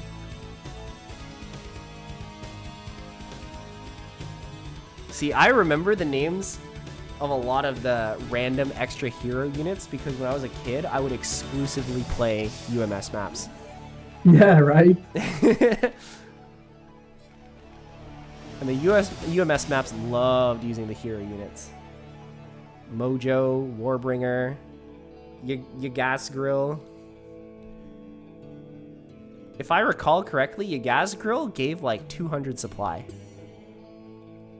No, it was the double supplies on a regular overlord. Oh, was it double supply? I believe. thought it was 200 supply. No, No, you might be right. I think it is double supply actually. I can look it up after. Your gas grill. Your gas grill. I don't know how to pronounce it. Okay, I'm not Norse. All right, you can ask Hexe how to pronounce it.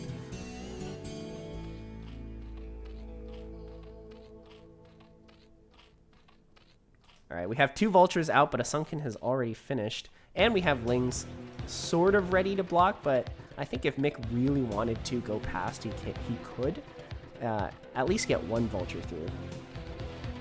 But he's pretty content just sitting them outside the base for now. Behind this, second factory is finishing. Armory is done. He's going for +1 armor, so I think this is going to be a Goliath push coming out of our Terran player. Generally, armor is better in the early game to defend against mutas, but if you're going for like more late game stuff, the attack scales a lot better. Okay, so we're getting that vulture. Maybe. This is disrupting a lot of mining time, but unfortunately Mick is not paying attention, and it does in fact get surrounded. So that was decent damage? Yeah, it wasn't that bad.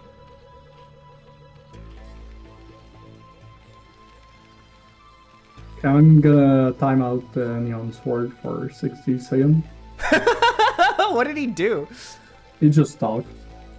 Oh, okay. That's enough for him to get Yeah, a timeout. that's enough to get the timeout. I have a feeling, I don't know why, I have a feeling that you might be abusing your mod powers ever since I modded you. Ask the chat. Should I time out or untime out Neon Sword?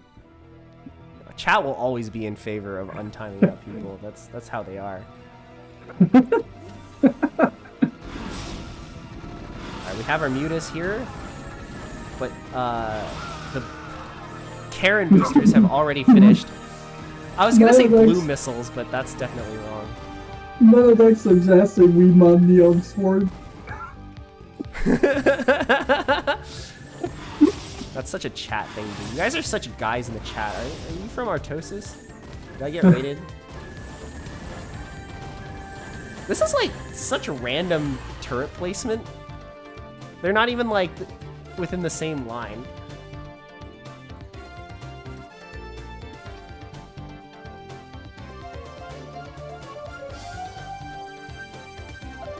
Third factory coming down.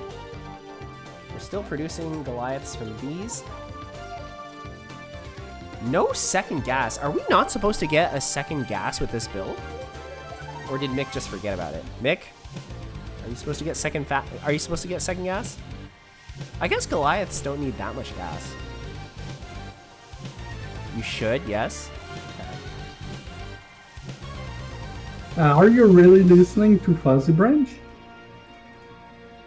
Well, I don't play mech, so Fuzzy Branch might be more reliable knowledgeable about this extremely specific build.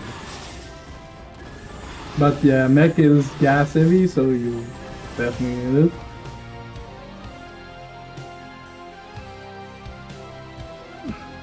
Oh, the turret's gonna burn!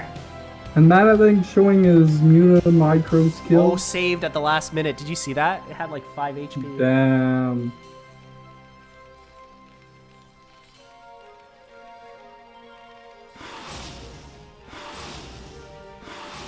Manadog really showing off his Muta micro here. The way he's like killing those depots. Okay, it's not supply block, but is yeah, now he is. Okay, that turret is dead now. Killed the SCV with the glaive. Honestly, Manadog has not actually done that much damage with these mutas. He killed like a bunch of turrets. Killed like the Marines out in front. I don't know how many Goliaths he killed. I'm not even sure he even killed one. Yeah, I'm not sure too. And I'm not sure he did any economic damage too with it. Oh, okay, maybe Manadog was hoping the Goliath was at natural, so he could just get in and get some free damage. Do we have some Hydra back at home? Because usually you want Hydras and Mutas to deal with the mech. I think that makes a lot of sense. Against Mutas, you want Goliaths, but Hydras are a lot better against Goliath than Mutas are. Alright, I think Nick might be planning on moving out soon. +1 is close to finishing, but it's not quite done yet, so I'm afraid if he moves out now, it might be a little bit of an anti-timing. If he waits like another 20 seconds or so, he would be able to have +1/+1. Okay, we still kill a few SCV because of the glaives, but I'm not sure that was enough. What is it? The upgrades on the Goliaths? It's +1 armor. Okay, +1 armor, pretty good. And the Mutas is +1 attack. Okay, one. Okay, so it kind of denies it, kind of, not really, but. Oh, a bit of a counter attack here from our Zerg player, but ultimately what he needs to really be worried about are these Goliaths moving out on the map. Yeah, but if you drop down like 6 Sunkens, maybe more, and there's no tanks, the Goliaths are pretty useless. Okay, we don't have That is a lot of Hydras though. And we're fighting uphill. Yeah, this is uphill. Dude, this is looking really good for Mick. I don't think there's anything that can stop this giant ball of Goliaths from coming down here and just shredding up the natural of the Zerg player. Yeah, but are the Mutas sniping things? Okay, just sniping a few reinforcement, but we don't seem to have a lot of firepower back from Manadog. So I wonder how we will be able to hold that push.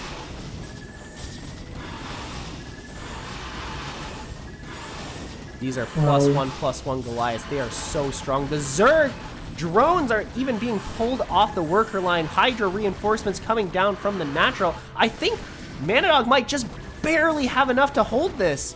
Yeah, but at what cost? We have now 23 drones versus 43 SCV. Oh, he's backing? Hopefully we're regrouping is what we're actually doing. Yeah, if you regroup and push... This is not enough damage for Mick to sort of transition out of. We need to... I'd say we need to kill this base. One tank is on the way, but this army is much, much smaller and much weaker than it was before. Oh, are we gonna kill all the Goliaths without them fighting? Unfortunately, this army is being successfully chased out of the If we kill the tank, this tank might go down. It's moving a little bit slower than the Hydras. Yeah. I think Manadog is pretty all in right now. You have to make some big damage, otherwise is so much behind. We're building some turrets here for some reason. But what we really need to do is siege this tank. Yeah, do we have siege? Wait, we might have... Oh my god, we don't have siege mode. It's not we done don't yet. have siege mode. If we had siege...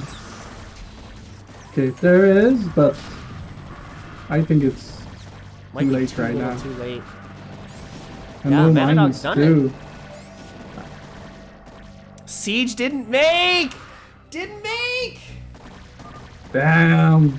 GG. Manadog got it. He was so much behind after the last attack.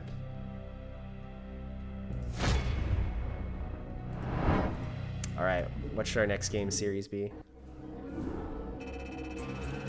What should our next game series be?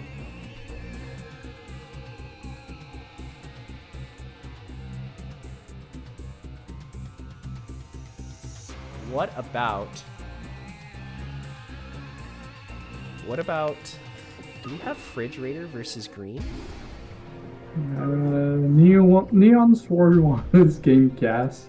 Oh, Neon? Versus our guy. But I don't think we should. You're just a Neon hater.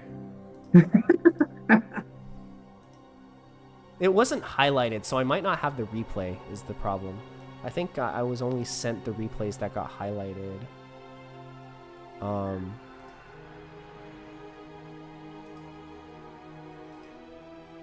Unless Vile compiled the full list and sent it out.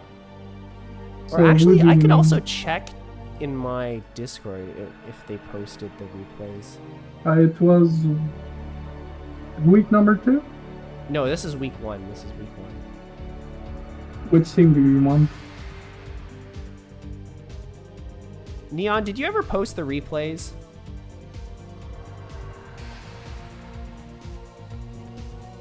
I have Breeze, I have Avg, Vermin, AZK, me, Avg again, Fire Hexe, Vile. Okay, I know what we can do. Let me find out the replays. Oh wait, Vile says he uploaded all the replays.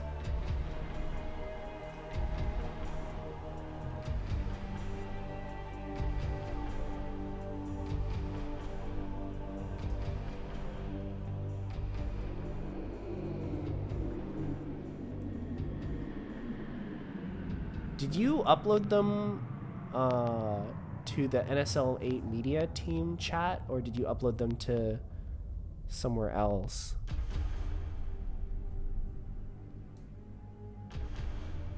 Oh yeah, sorry, we're looking at week 1 games.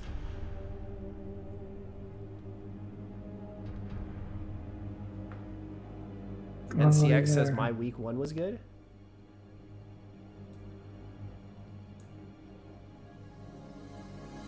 Yeah, sorry, we're casting week 1 games right now. Did I mention that in the Do you want another AZK replays? Yeah, that is, I think that is on my Twitch right now. Week 1 games cast. Week 1 was years ago? Alright, just for you? Just for you? Let me think. I think Thursday. Just for you guys, I'll cast some week 2 games on Thursday, maybe. I think I might be free on Thursday. Tomorrow? Wait, is tomorrow Thursday? Yeah, well, we are Wednesday. Alright, we'll see if I have time tomorrow to cast week 2 games. But for now, we're gonna take some more games from week 1. Which one do you want? Actually, I do want to watch. Okay. Oh, the problem is I don't have all the replays. Let me know if the team captains aren't that lazy. Maybe I have it. Do you have Hexe versus NCX? What's the teams? Fortunate Sunken, Penis Prophecies. Yeah, maybe. Okay, so Hexe versus NCX, I have them. Okay, all right. I wanna watch Hexe versus NCX. Okay, I'm DMing you. NCX is in the chat anyway, so I have the replay, so don't worry. Just make sure it's not listed as game number 1, game number 2, or game number 3. So make sure to take the game with the Tears of the Comet map for game number 1, and we're gonna figure out game number 2 and game number 3. Oh fuck! I DM'd the wrong person. Someone's gonna get the replays and be like, "What the fuck is going on?"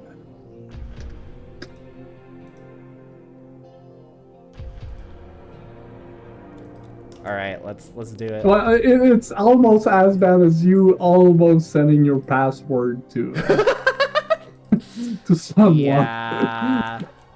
Probably not something we should do is send people on our Discord our lizard password.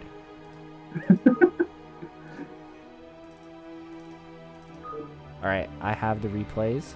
Also, fun fact, it was NCX birthday yesterday, so happy birthday, NCX. Oh, happy birthday, NCX.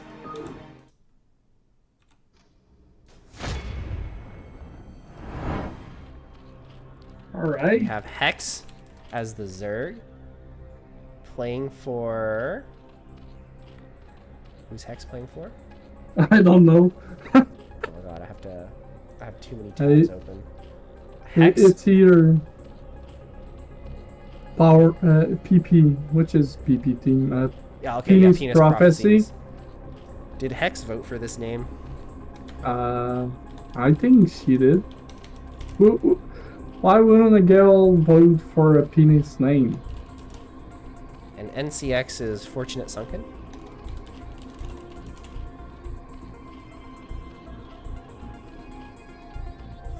And First map NCX is playing random and roll Protoss on this game. That's true. I'll mark him as Oh. NCX is on penis? Isn't NCX on Fortunate Sunken? No, Art of Turtle is giving information. Art of Turtle giving the wrong info. Damn, we're gonna fact check. On Art the of casting Turtle. sheet, it says Hexe is Penis Prophecies and NCX is Fortunate Sunken.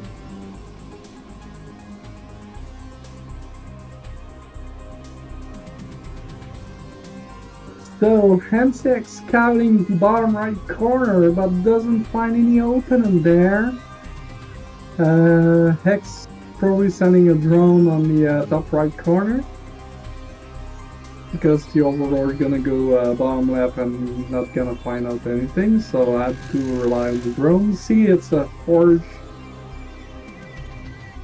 expansion probably, and also confirm it's a Protoss player. We are gonna do the safe thing and go for a cannon first. Yeah, maybe yeah. The drone have to just delay a little bit, but not gonna do much. Meanwhile, Hex is playing 9 pool with That the is lanes, in fact 9 drones and a pool. but 1 cannons. The probe gonna see it. Probe gonna You see it. the You need 6 the lanes, you gateway. have to build a second cannon now, right? Or you build a gateway and bring back some probes to plug the holes. And no reaction. Alright, gateway has been put down. The lanes are So- almost here. think these Okay, probes the might be probes are late. coming.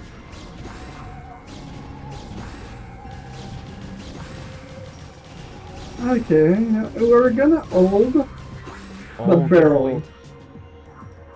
So X is kind of behind right now, and oh, that pylon blocking the What? archery. Oh, what? What? What? And look at the 9 o'clock. What? What? That's gonna be an interesting game. So, Okay, oh, well, the probes see the the hatch gets scouted because this is kind of literally in the path of the scouting. Sure. And it's on the low ground too. It's It's the worst place to put an hatch. Can the creep even like come up here? Like, is I that don't even possible? think. Well, I think she cannot put it on the high ground because of the unbuilding terrain, but Is this just to get lings faster? yeah, and maybe build some sunken too. It's kind of not working. I was gonna say it's kind of working, but it really wasn't. It didn't kill the cannon. Damn. All right, what kind of Aaron build is this, bro? Hex? Yeah, Did you learn this one from Aaron? X, you're better than that. Why are you playing like Aaron? Do you like losing? Do you enjoy losing? Alright, so we have double zealot coming out. 2 more on the way.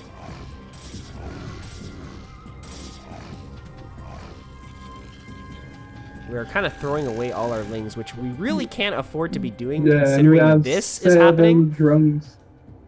7 drones. And not mining. It's huge. This is devastating.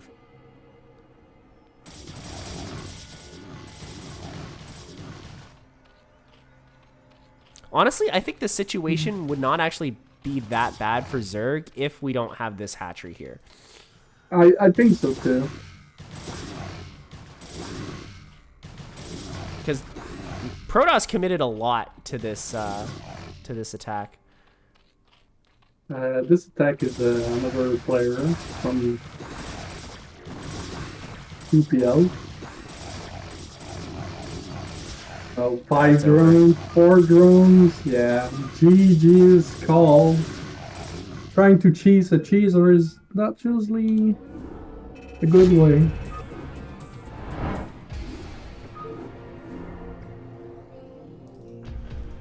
What? Well, that was that was a game for sure. That was one hell of a game. That was quite the cast. All right, so we're back on. For a second, I thought I like went to the wrong replay, but then I realized, oh yeah, NCX is random. Yeah, he's random, and we're back on Dragon Lairs. Is this Dragon Lair? Or is this? Yeah, Dragon's Lair, which is I'm pretty sure it is because it's let me look at the graphics of the map.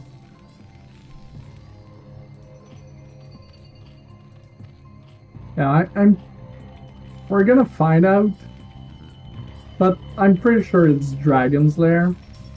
I would probably pick it as a 2 players map too, versus a random, because you kind of know like the build you can do versus any random player on 2 players map, which seems fair. So NCX rolled Terran, and NCX is not like kind of the cheesy random player. He can pull the trigger when he sees an opportunity, but usually he prefers to use it to kind of get like a cheese economy greed.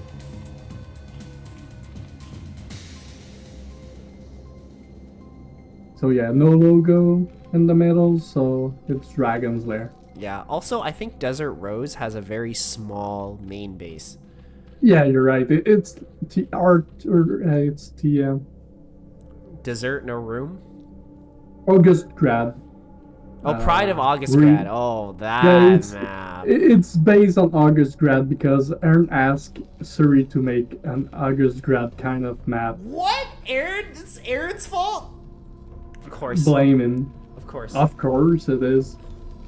Honestly, though, I like Desert Rose a lot better than Pride of August Grad, because Pride of August Grad literally didn't even have, like, space to build your factories on the low ground. At least you can build your production on the low ground in Desert Rose, like, not super poorly.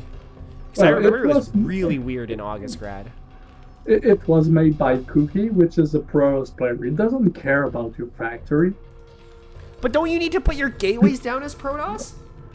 Yeah, but it doesn't take as much space as a factory with the the expansion of the factory.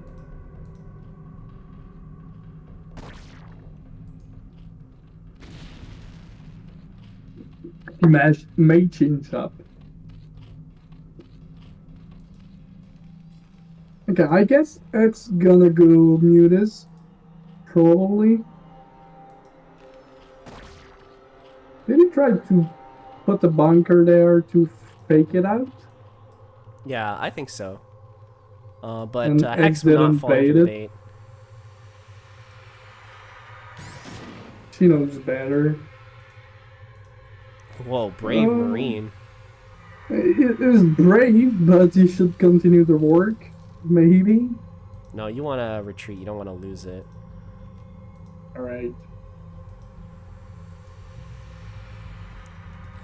Yeah, any Marine you lose in like the early game, like if you lose too many, you can't really threaten the a CAD rush push.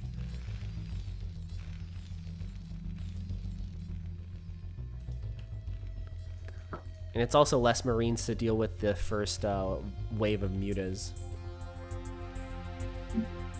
Okay, so you can wall off on this map, actually. That's I should take a note of that. Like, this is the kind of wall off.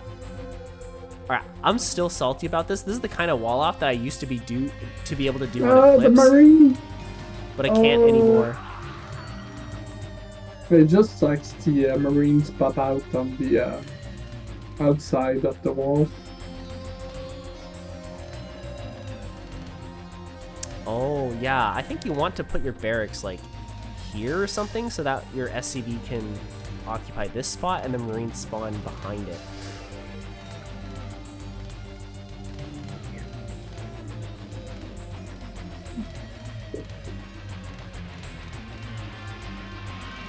Yeah, the SCV was blocking the Marine spawning to pop it out of the wall. Okay, so it's a 5-minute push without medics.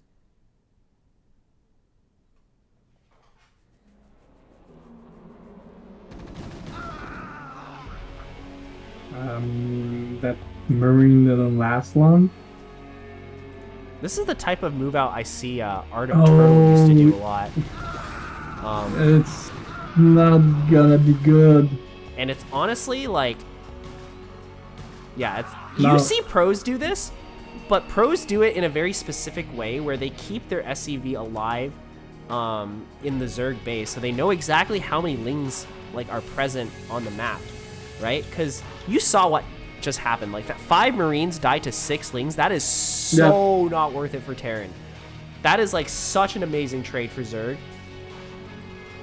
So you can't actually, you're not actually allowed to freely move out with your Marines like that. Like, you have to be sure that Zerg don't have like a group of speedlings out on the map ready to just like pounce on them.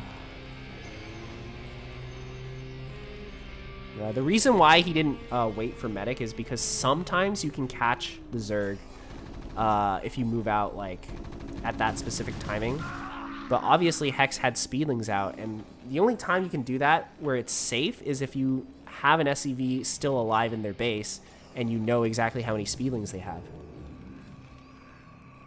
Yeah, now Hexe can just drop out third base and go straight to mutas. Yeah, but this is not a scary force. Like, yeah, exactly. Hexe didn't even need to morph these into Sunkens, but we'll do it just to be safe, right? And look, now the mutas are gonna micro this to death, or not micro it to death. They can just aim with it too. There's not enough to. Okay, 5 is good, but 7th kill on SCV, right? Yeah. Honestly, like, it's not even the end of the world for Zerg if you don't get any eco damage. Killing the Marines just puts you so far ahead. Also, another problem I noticed is that Hexe tends to not drones. Yeah, we are only on 20 drones. Hexe is definitely allowed to drone at this point because Yeah, exactly. he already like got rid of so much bio. Like, you don't need that many more units to defend anything, really, because Terran doesn't have any army to push out with.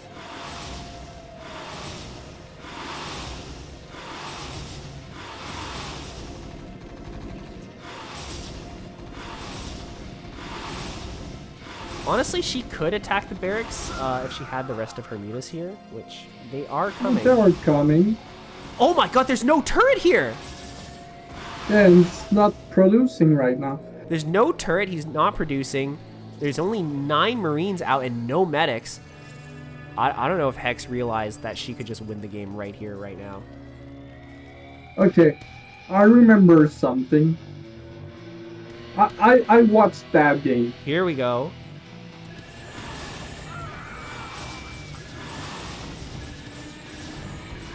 Oh, He's dying Hexe. in. Oh, Hexe. 7 mutas is still like still a scary number. The glaive should bounce back onto units and not the building, to be honest.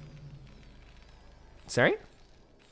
The glaive should bounce back onto units and not the buildings. Why? Because Just to make Zerg even stronger? it's just a logical way that it should be. Like threatening to target.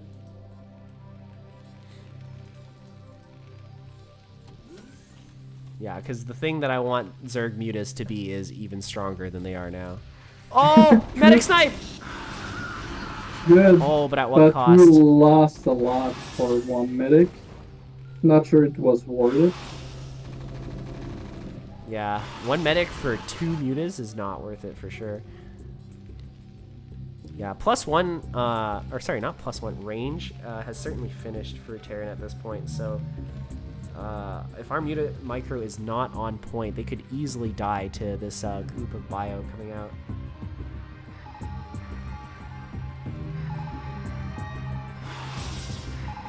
I'm gonna kill that. See? That Marines not getting priority glaives is killing me. Oh, we almost caught the mutas here. Yeah. I'm surprised Hexe isn't just sitting on production like right now. Like I guess I'm surprised she didn't start doing this earlier. Because what can Terran really do?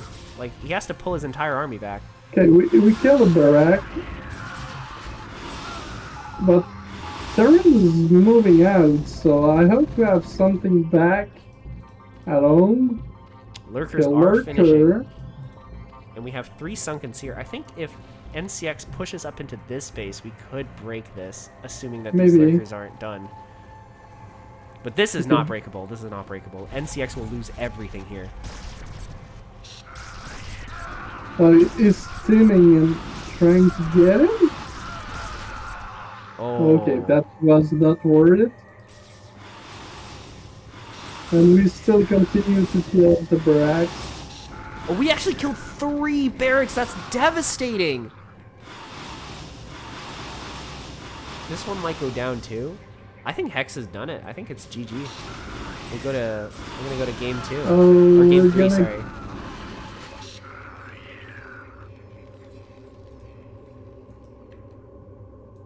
We did so much damage as Hexe.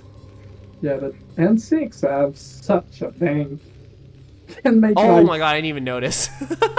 10 barracks. Sell on. We have all this money, but no barracks to spend it. And we only have one starport? We don't even have 2 starports?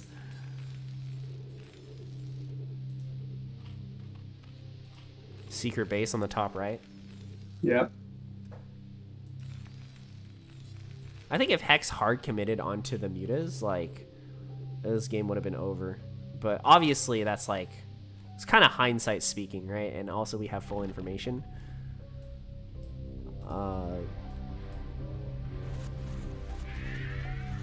I don't know. I feel like once you spot that there's no turret on the barracks. Did we just irradiate an egg? I think he did.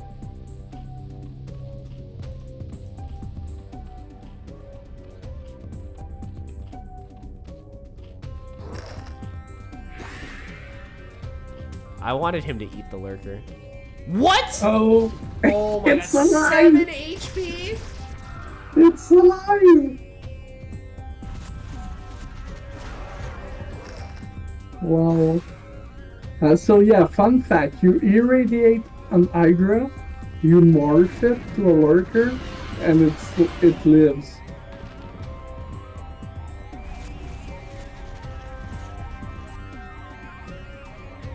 I can't believe it lived off of with 7 HP.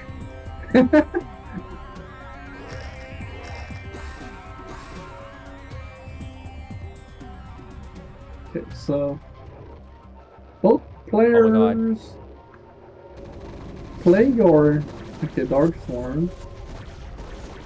Don't think we have Plague yet. Hexe is 0 producing right now. Nothing. Okay, 2D fire, 3 rounds.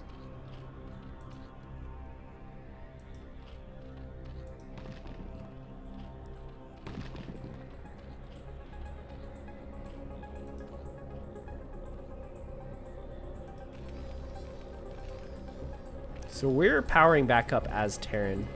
I don't think Zerg really capitalized that much on their initial advantage. We're taking the other corner as Terran too. Is this how you actually play TVZ? Well, N6 is everywhere.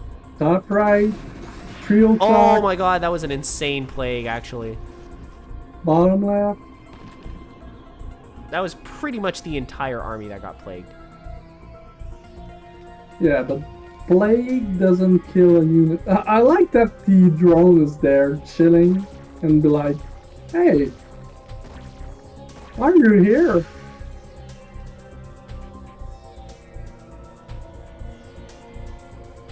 Yeah, the real question is how the hell does NCX defend this many bases and this many corners? Because I can barely defend 3 bases as Terran in this matchup. If you go everywhere, nothing can be done. Alright, 1 defiler irradiated. 2nd defiler irradiated. Oh, no Dark Swarm.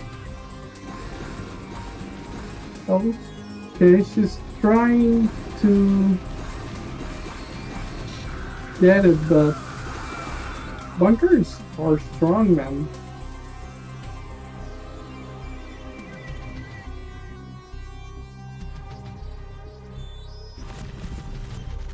So N6 is on 5 bays versus 3 bays.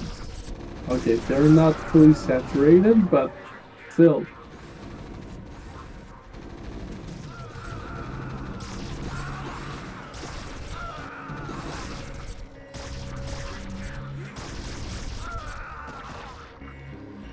Oh, I'm not sure morphing those Hydras when you can kill the Science Vessel with it. Or at least keeping them at bay.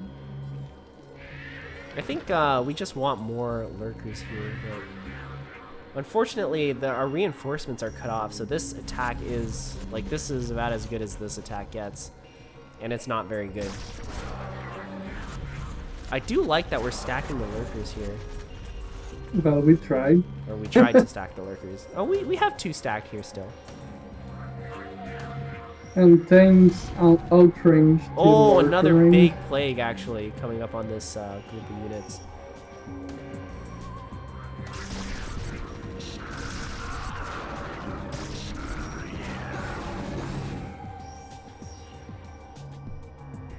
Bit of a random 4th base coming from Hexe.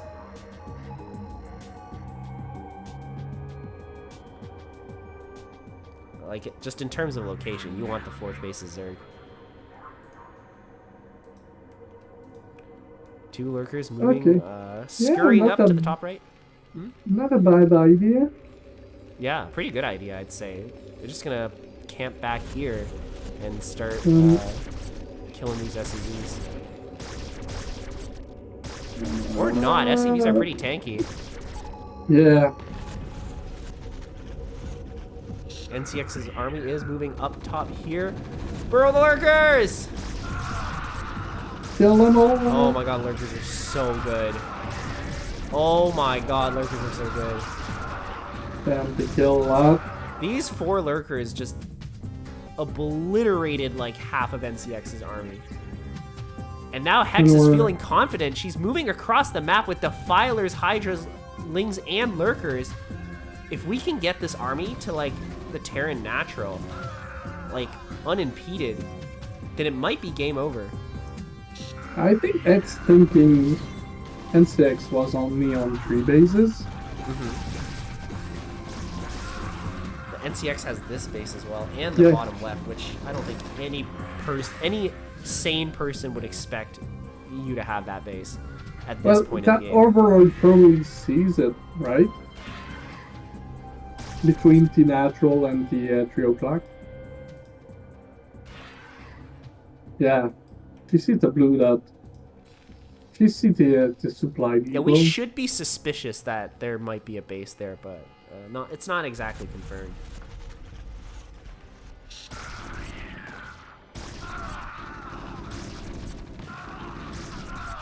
Oh my god. This might be over. It might actually be over now. Wait, where's the... Do we not have Defiler with this?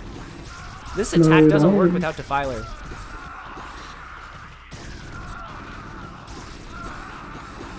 Still works pretty well. But they are going to eventually be cleaned up. This vessel cut is getting huge, by the way. Oh, they were plagued? Yeah, right as I said that, of course. Alright, what is this move? Do you have enough DPS? What is this move? I think you have enough DPS.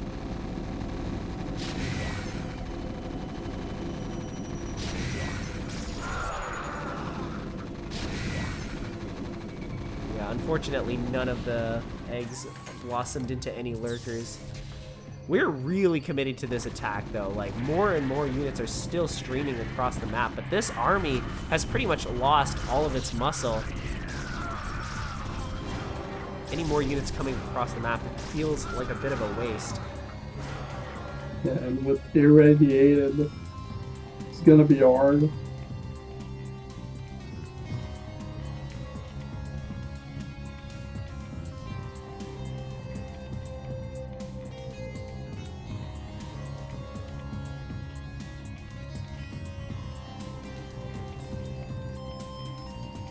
There's an SEV with this army. Oh no! I think we have a bad rally.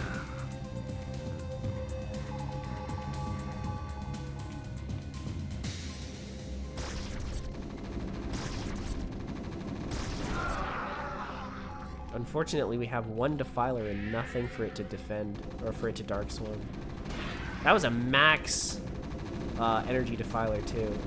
And these creep colonies are not going to make it in time to defend this base. Yeah, this base is toast. So NCX actually coming back from what originally from the grave. Pretty bad position.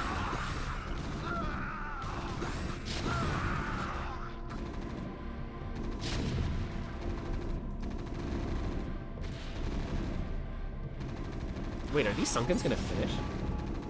I think so. Whoa! Alright, this army gets cleaned up. She's gonna save the base, I think. Yeah.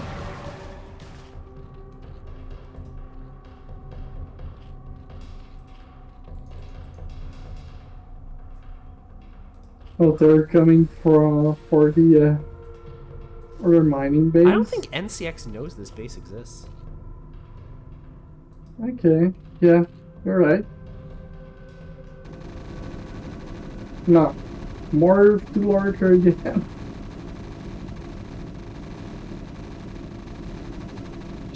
It's gonna buy some time.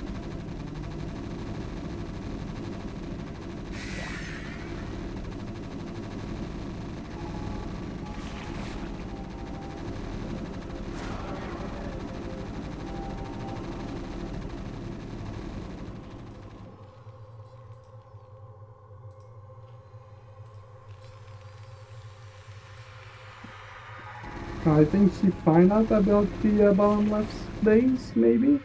Well, she's definitely going to be suspicious after seeing this SCV. I think what she actually wants to do is take the base, because why else would this drone be here? Okay, so we denied a few.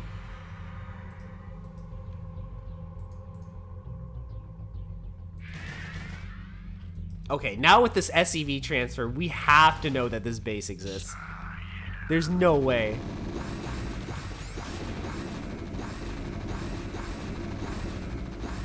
Yeah, this Ling counterattack isn't going to do anything. We are sending more Lings down there, but we're going to need a bit more than just Lings to... Can you look at the base a little bit north? Oh, we have a bit of an eraser going on here. I think we have some at the bottom left base too. Or we're about to do it. Maybe. Or maybe they already did and we have so many vessels. Yeah. As NCX. There it is. We don't need even need to move them. Covers every drone. You need to learn from NCX. Yeah, I guess I do.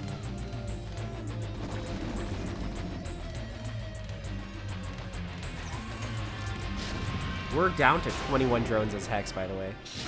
That was kind of devastating.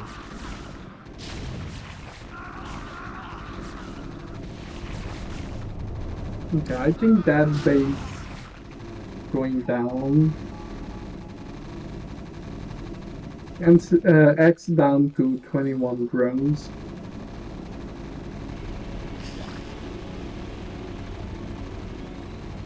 And 60 SCVs.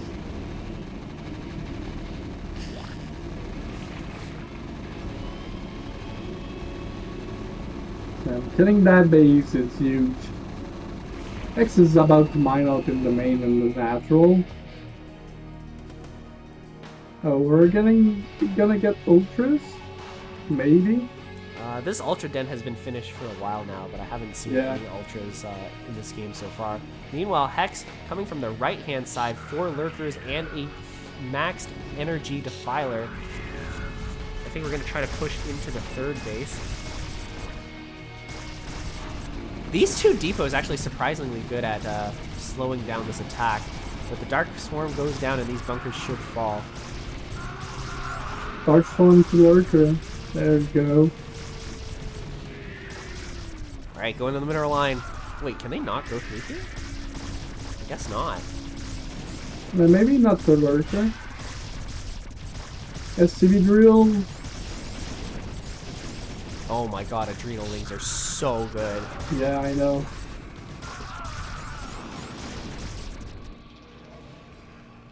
Dude, we still have like this giant group of SCVs not mining here.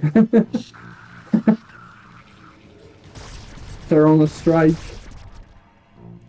We're also rebuilding mutas, or are these the same mutas as before? I think they're probably the first batch.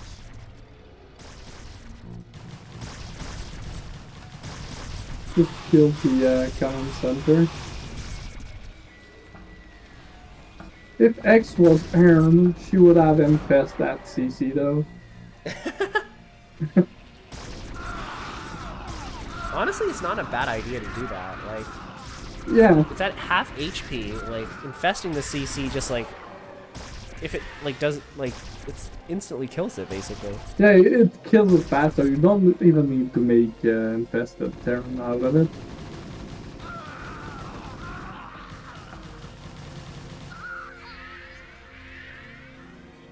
Are we seriously irradiating Zerglings? We have so many vessels. We're gonna lose a lot of Marines here. The NCX's economy is booming. We have such a huge bank. Yeah, it's... And I think we're slowly whittling down Hexe. Look, we're at 146 to 63 supply, and Hexe is running out of money. This is our only fully mining base, and it's not even fully mining. There's only 3 drones here.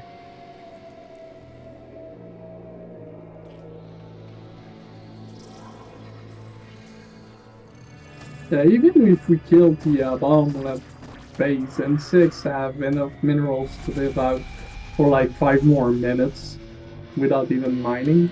Yeah, this is assuming you kill all of his mining bases, which I don't know if Hexe knows that this base is up.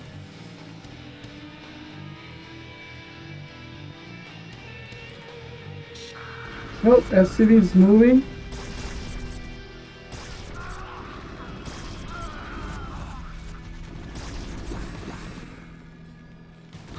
We're leapfrogging these lurkers.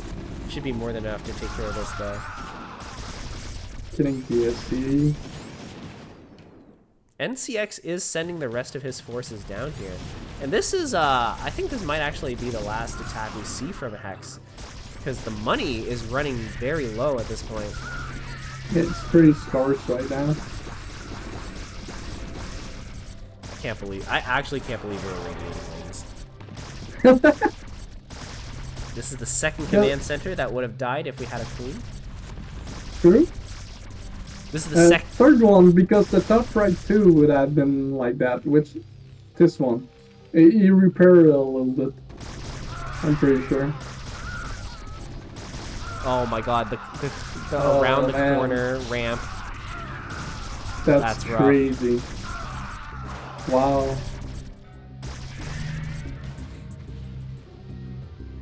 Alright. We're down 38 SCV to 25 drones, but still N6 have 40 tanks. We have a drones with the army.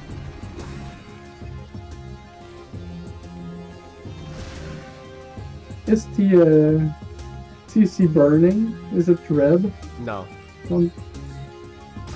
Oh, this one's red, yeah, actually. It is. It's gonna burn down.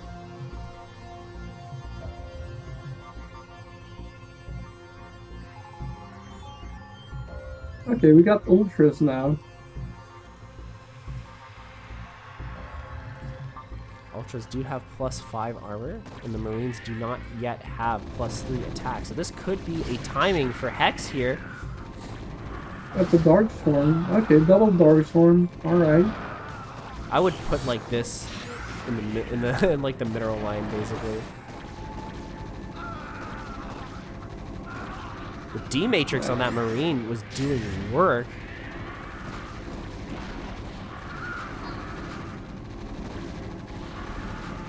Oh my god. When was it that I learned that SCV's attacks are actually ranged? It's crazy, right? Like in what universe does this make sense? In which universe does it make sense? SCVs are not melee, they just have 0 range. Okay. But X needs to expand somewhere. Yeah.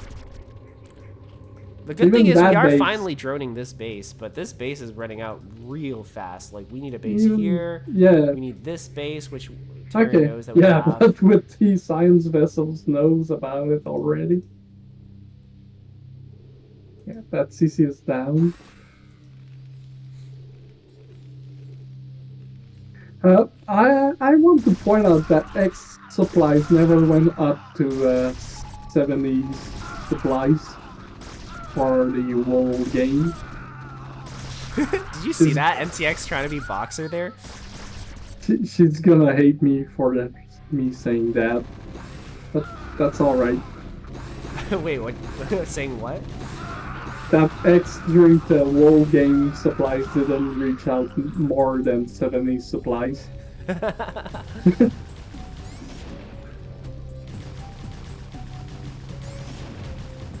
Okay. So this is a really good backstab. What? The Matrix of this CV? Wow!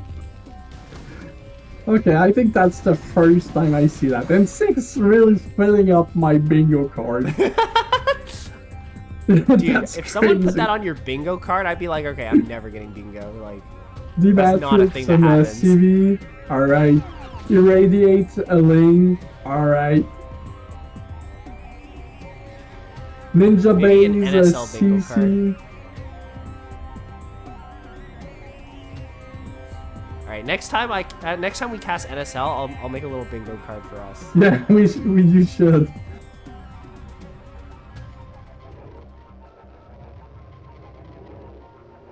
And Hexe is having as much worker as NCX. I really can't tell who's winning this game. I feel like NCX should be winning. It's a roller coaster. Hexe is slowly clawing back into this game. Yeah, but the D5 are pretty late to the party. We need a Dark Storm somewhere. Drop it. Oh. Okay. Clutch it. Wow. Nice kill the Science Vessel. Alright.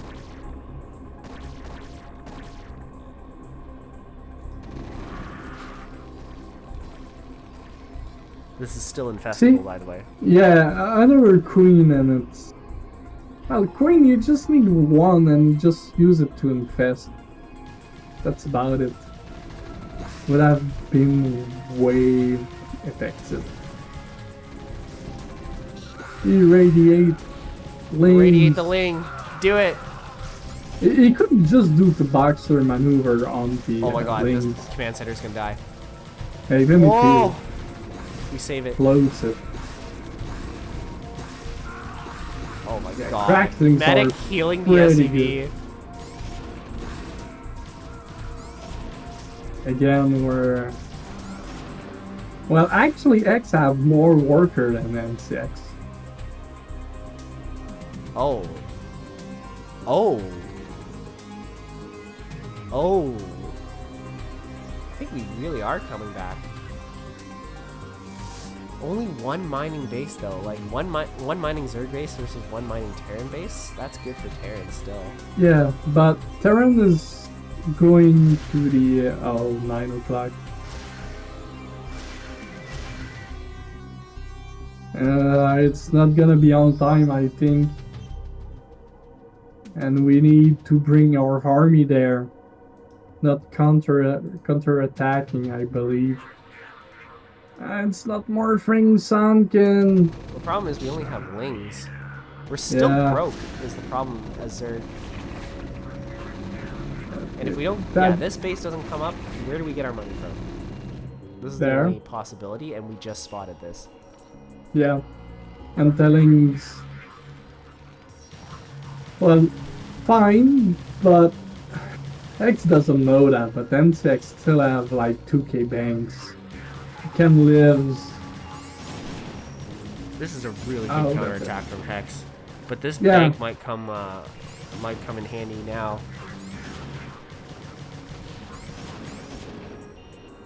We're coming to the top side. NCX knows this is basically the Zerg's lifeline here. Yeah. Because look at the supply. NCX have 13 SCVs, but 134 supplies. So his army is pretty huge.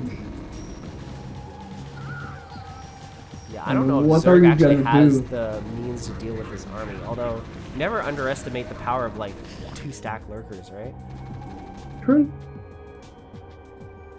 Well, all the supplies of N6 are Science Vessel, though.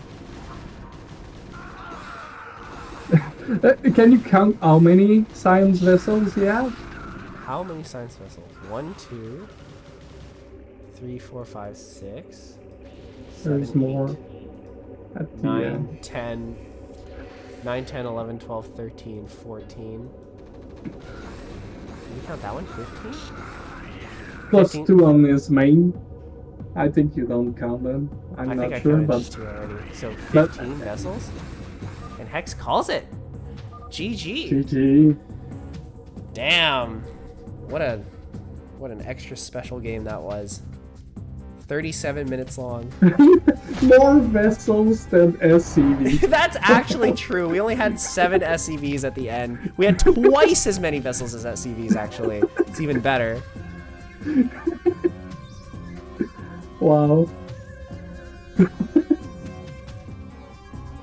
Disregard All right. space construction vehicle. Acquire floating science facilities. Yep. If you are so if you right. want to, if you want to cast more, fine, but it's gonna be solo. Because I'm going to go to bed. Yep, I think that is the end of the casting for me as well. But thank you guys for watching. I might cast tomorrow. I don't know. We'll see. I'll let you have to. know. And maybe I can join you tomorrow too. Oh, that'd be sick. Yeah, I think that's a possibility. Yeah. Anyways, thanks for the games, guys. I hope you enjoyed them. And we'll see you, if not tomorrow, then either on the weekend or sometime next week when we're going to do more casting for NSL. All right. Have a good one, everybody. Do we have someone to raid? Do you have anyone in mind? I'm not really log on. Let me look. We have... The only StarCraft yeah, non-nomad. Huh? There's non-nomad.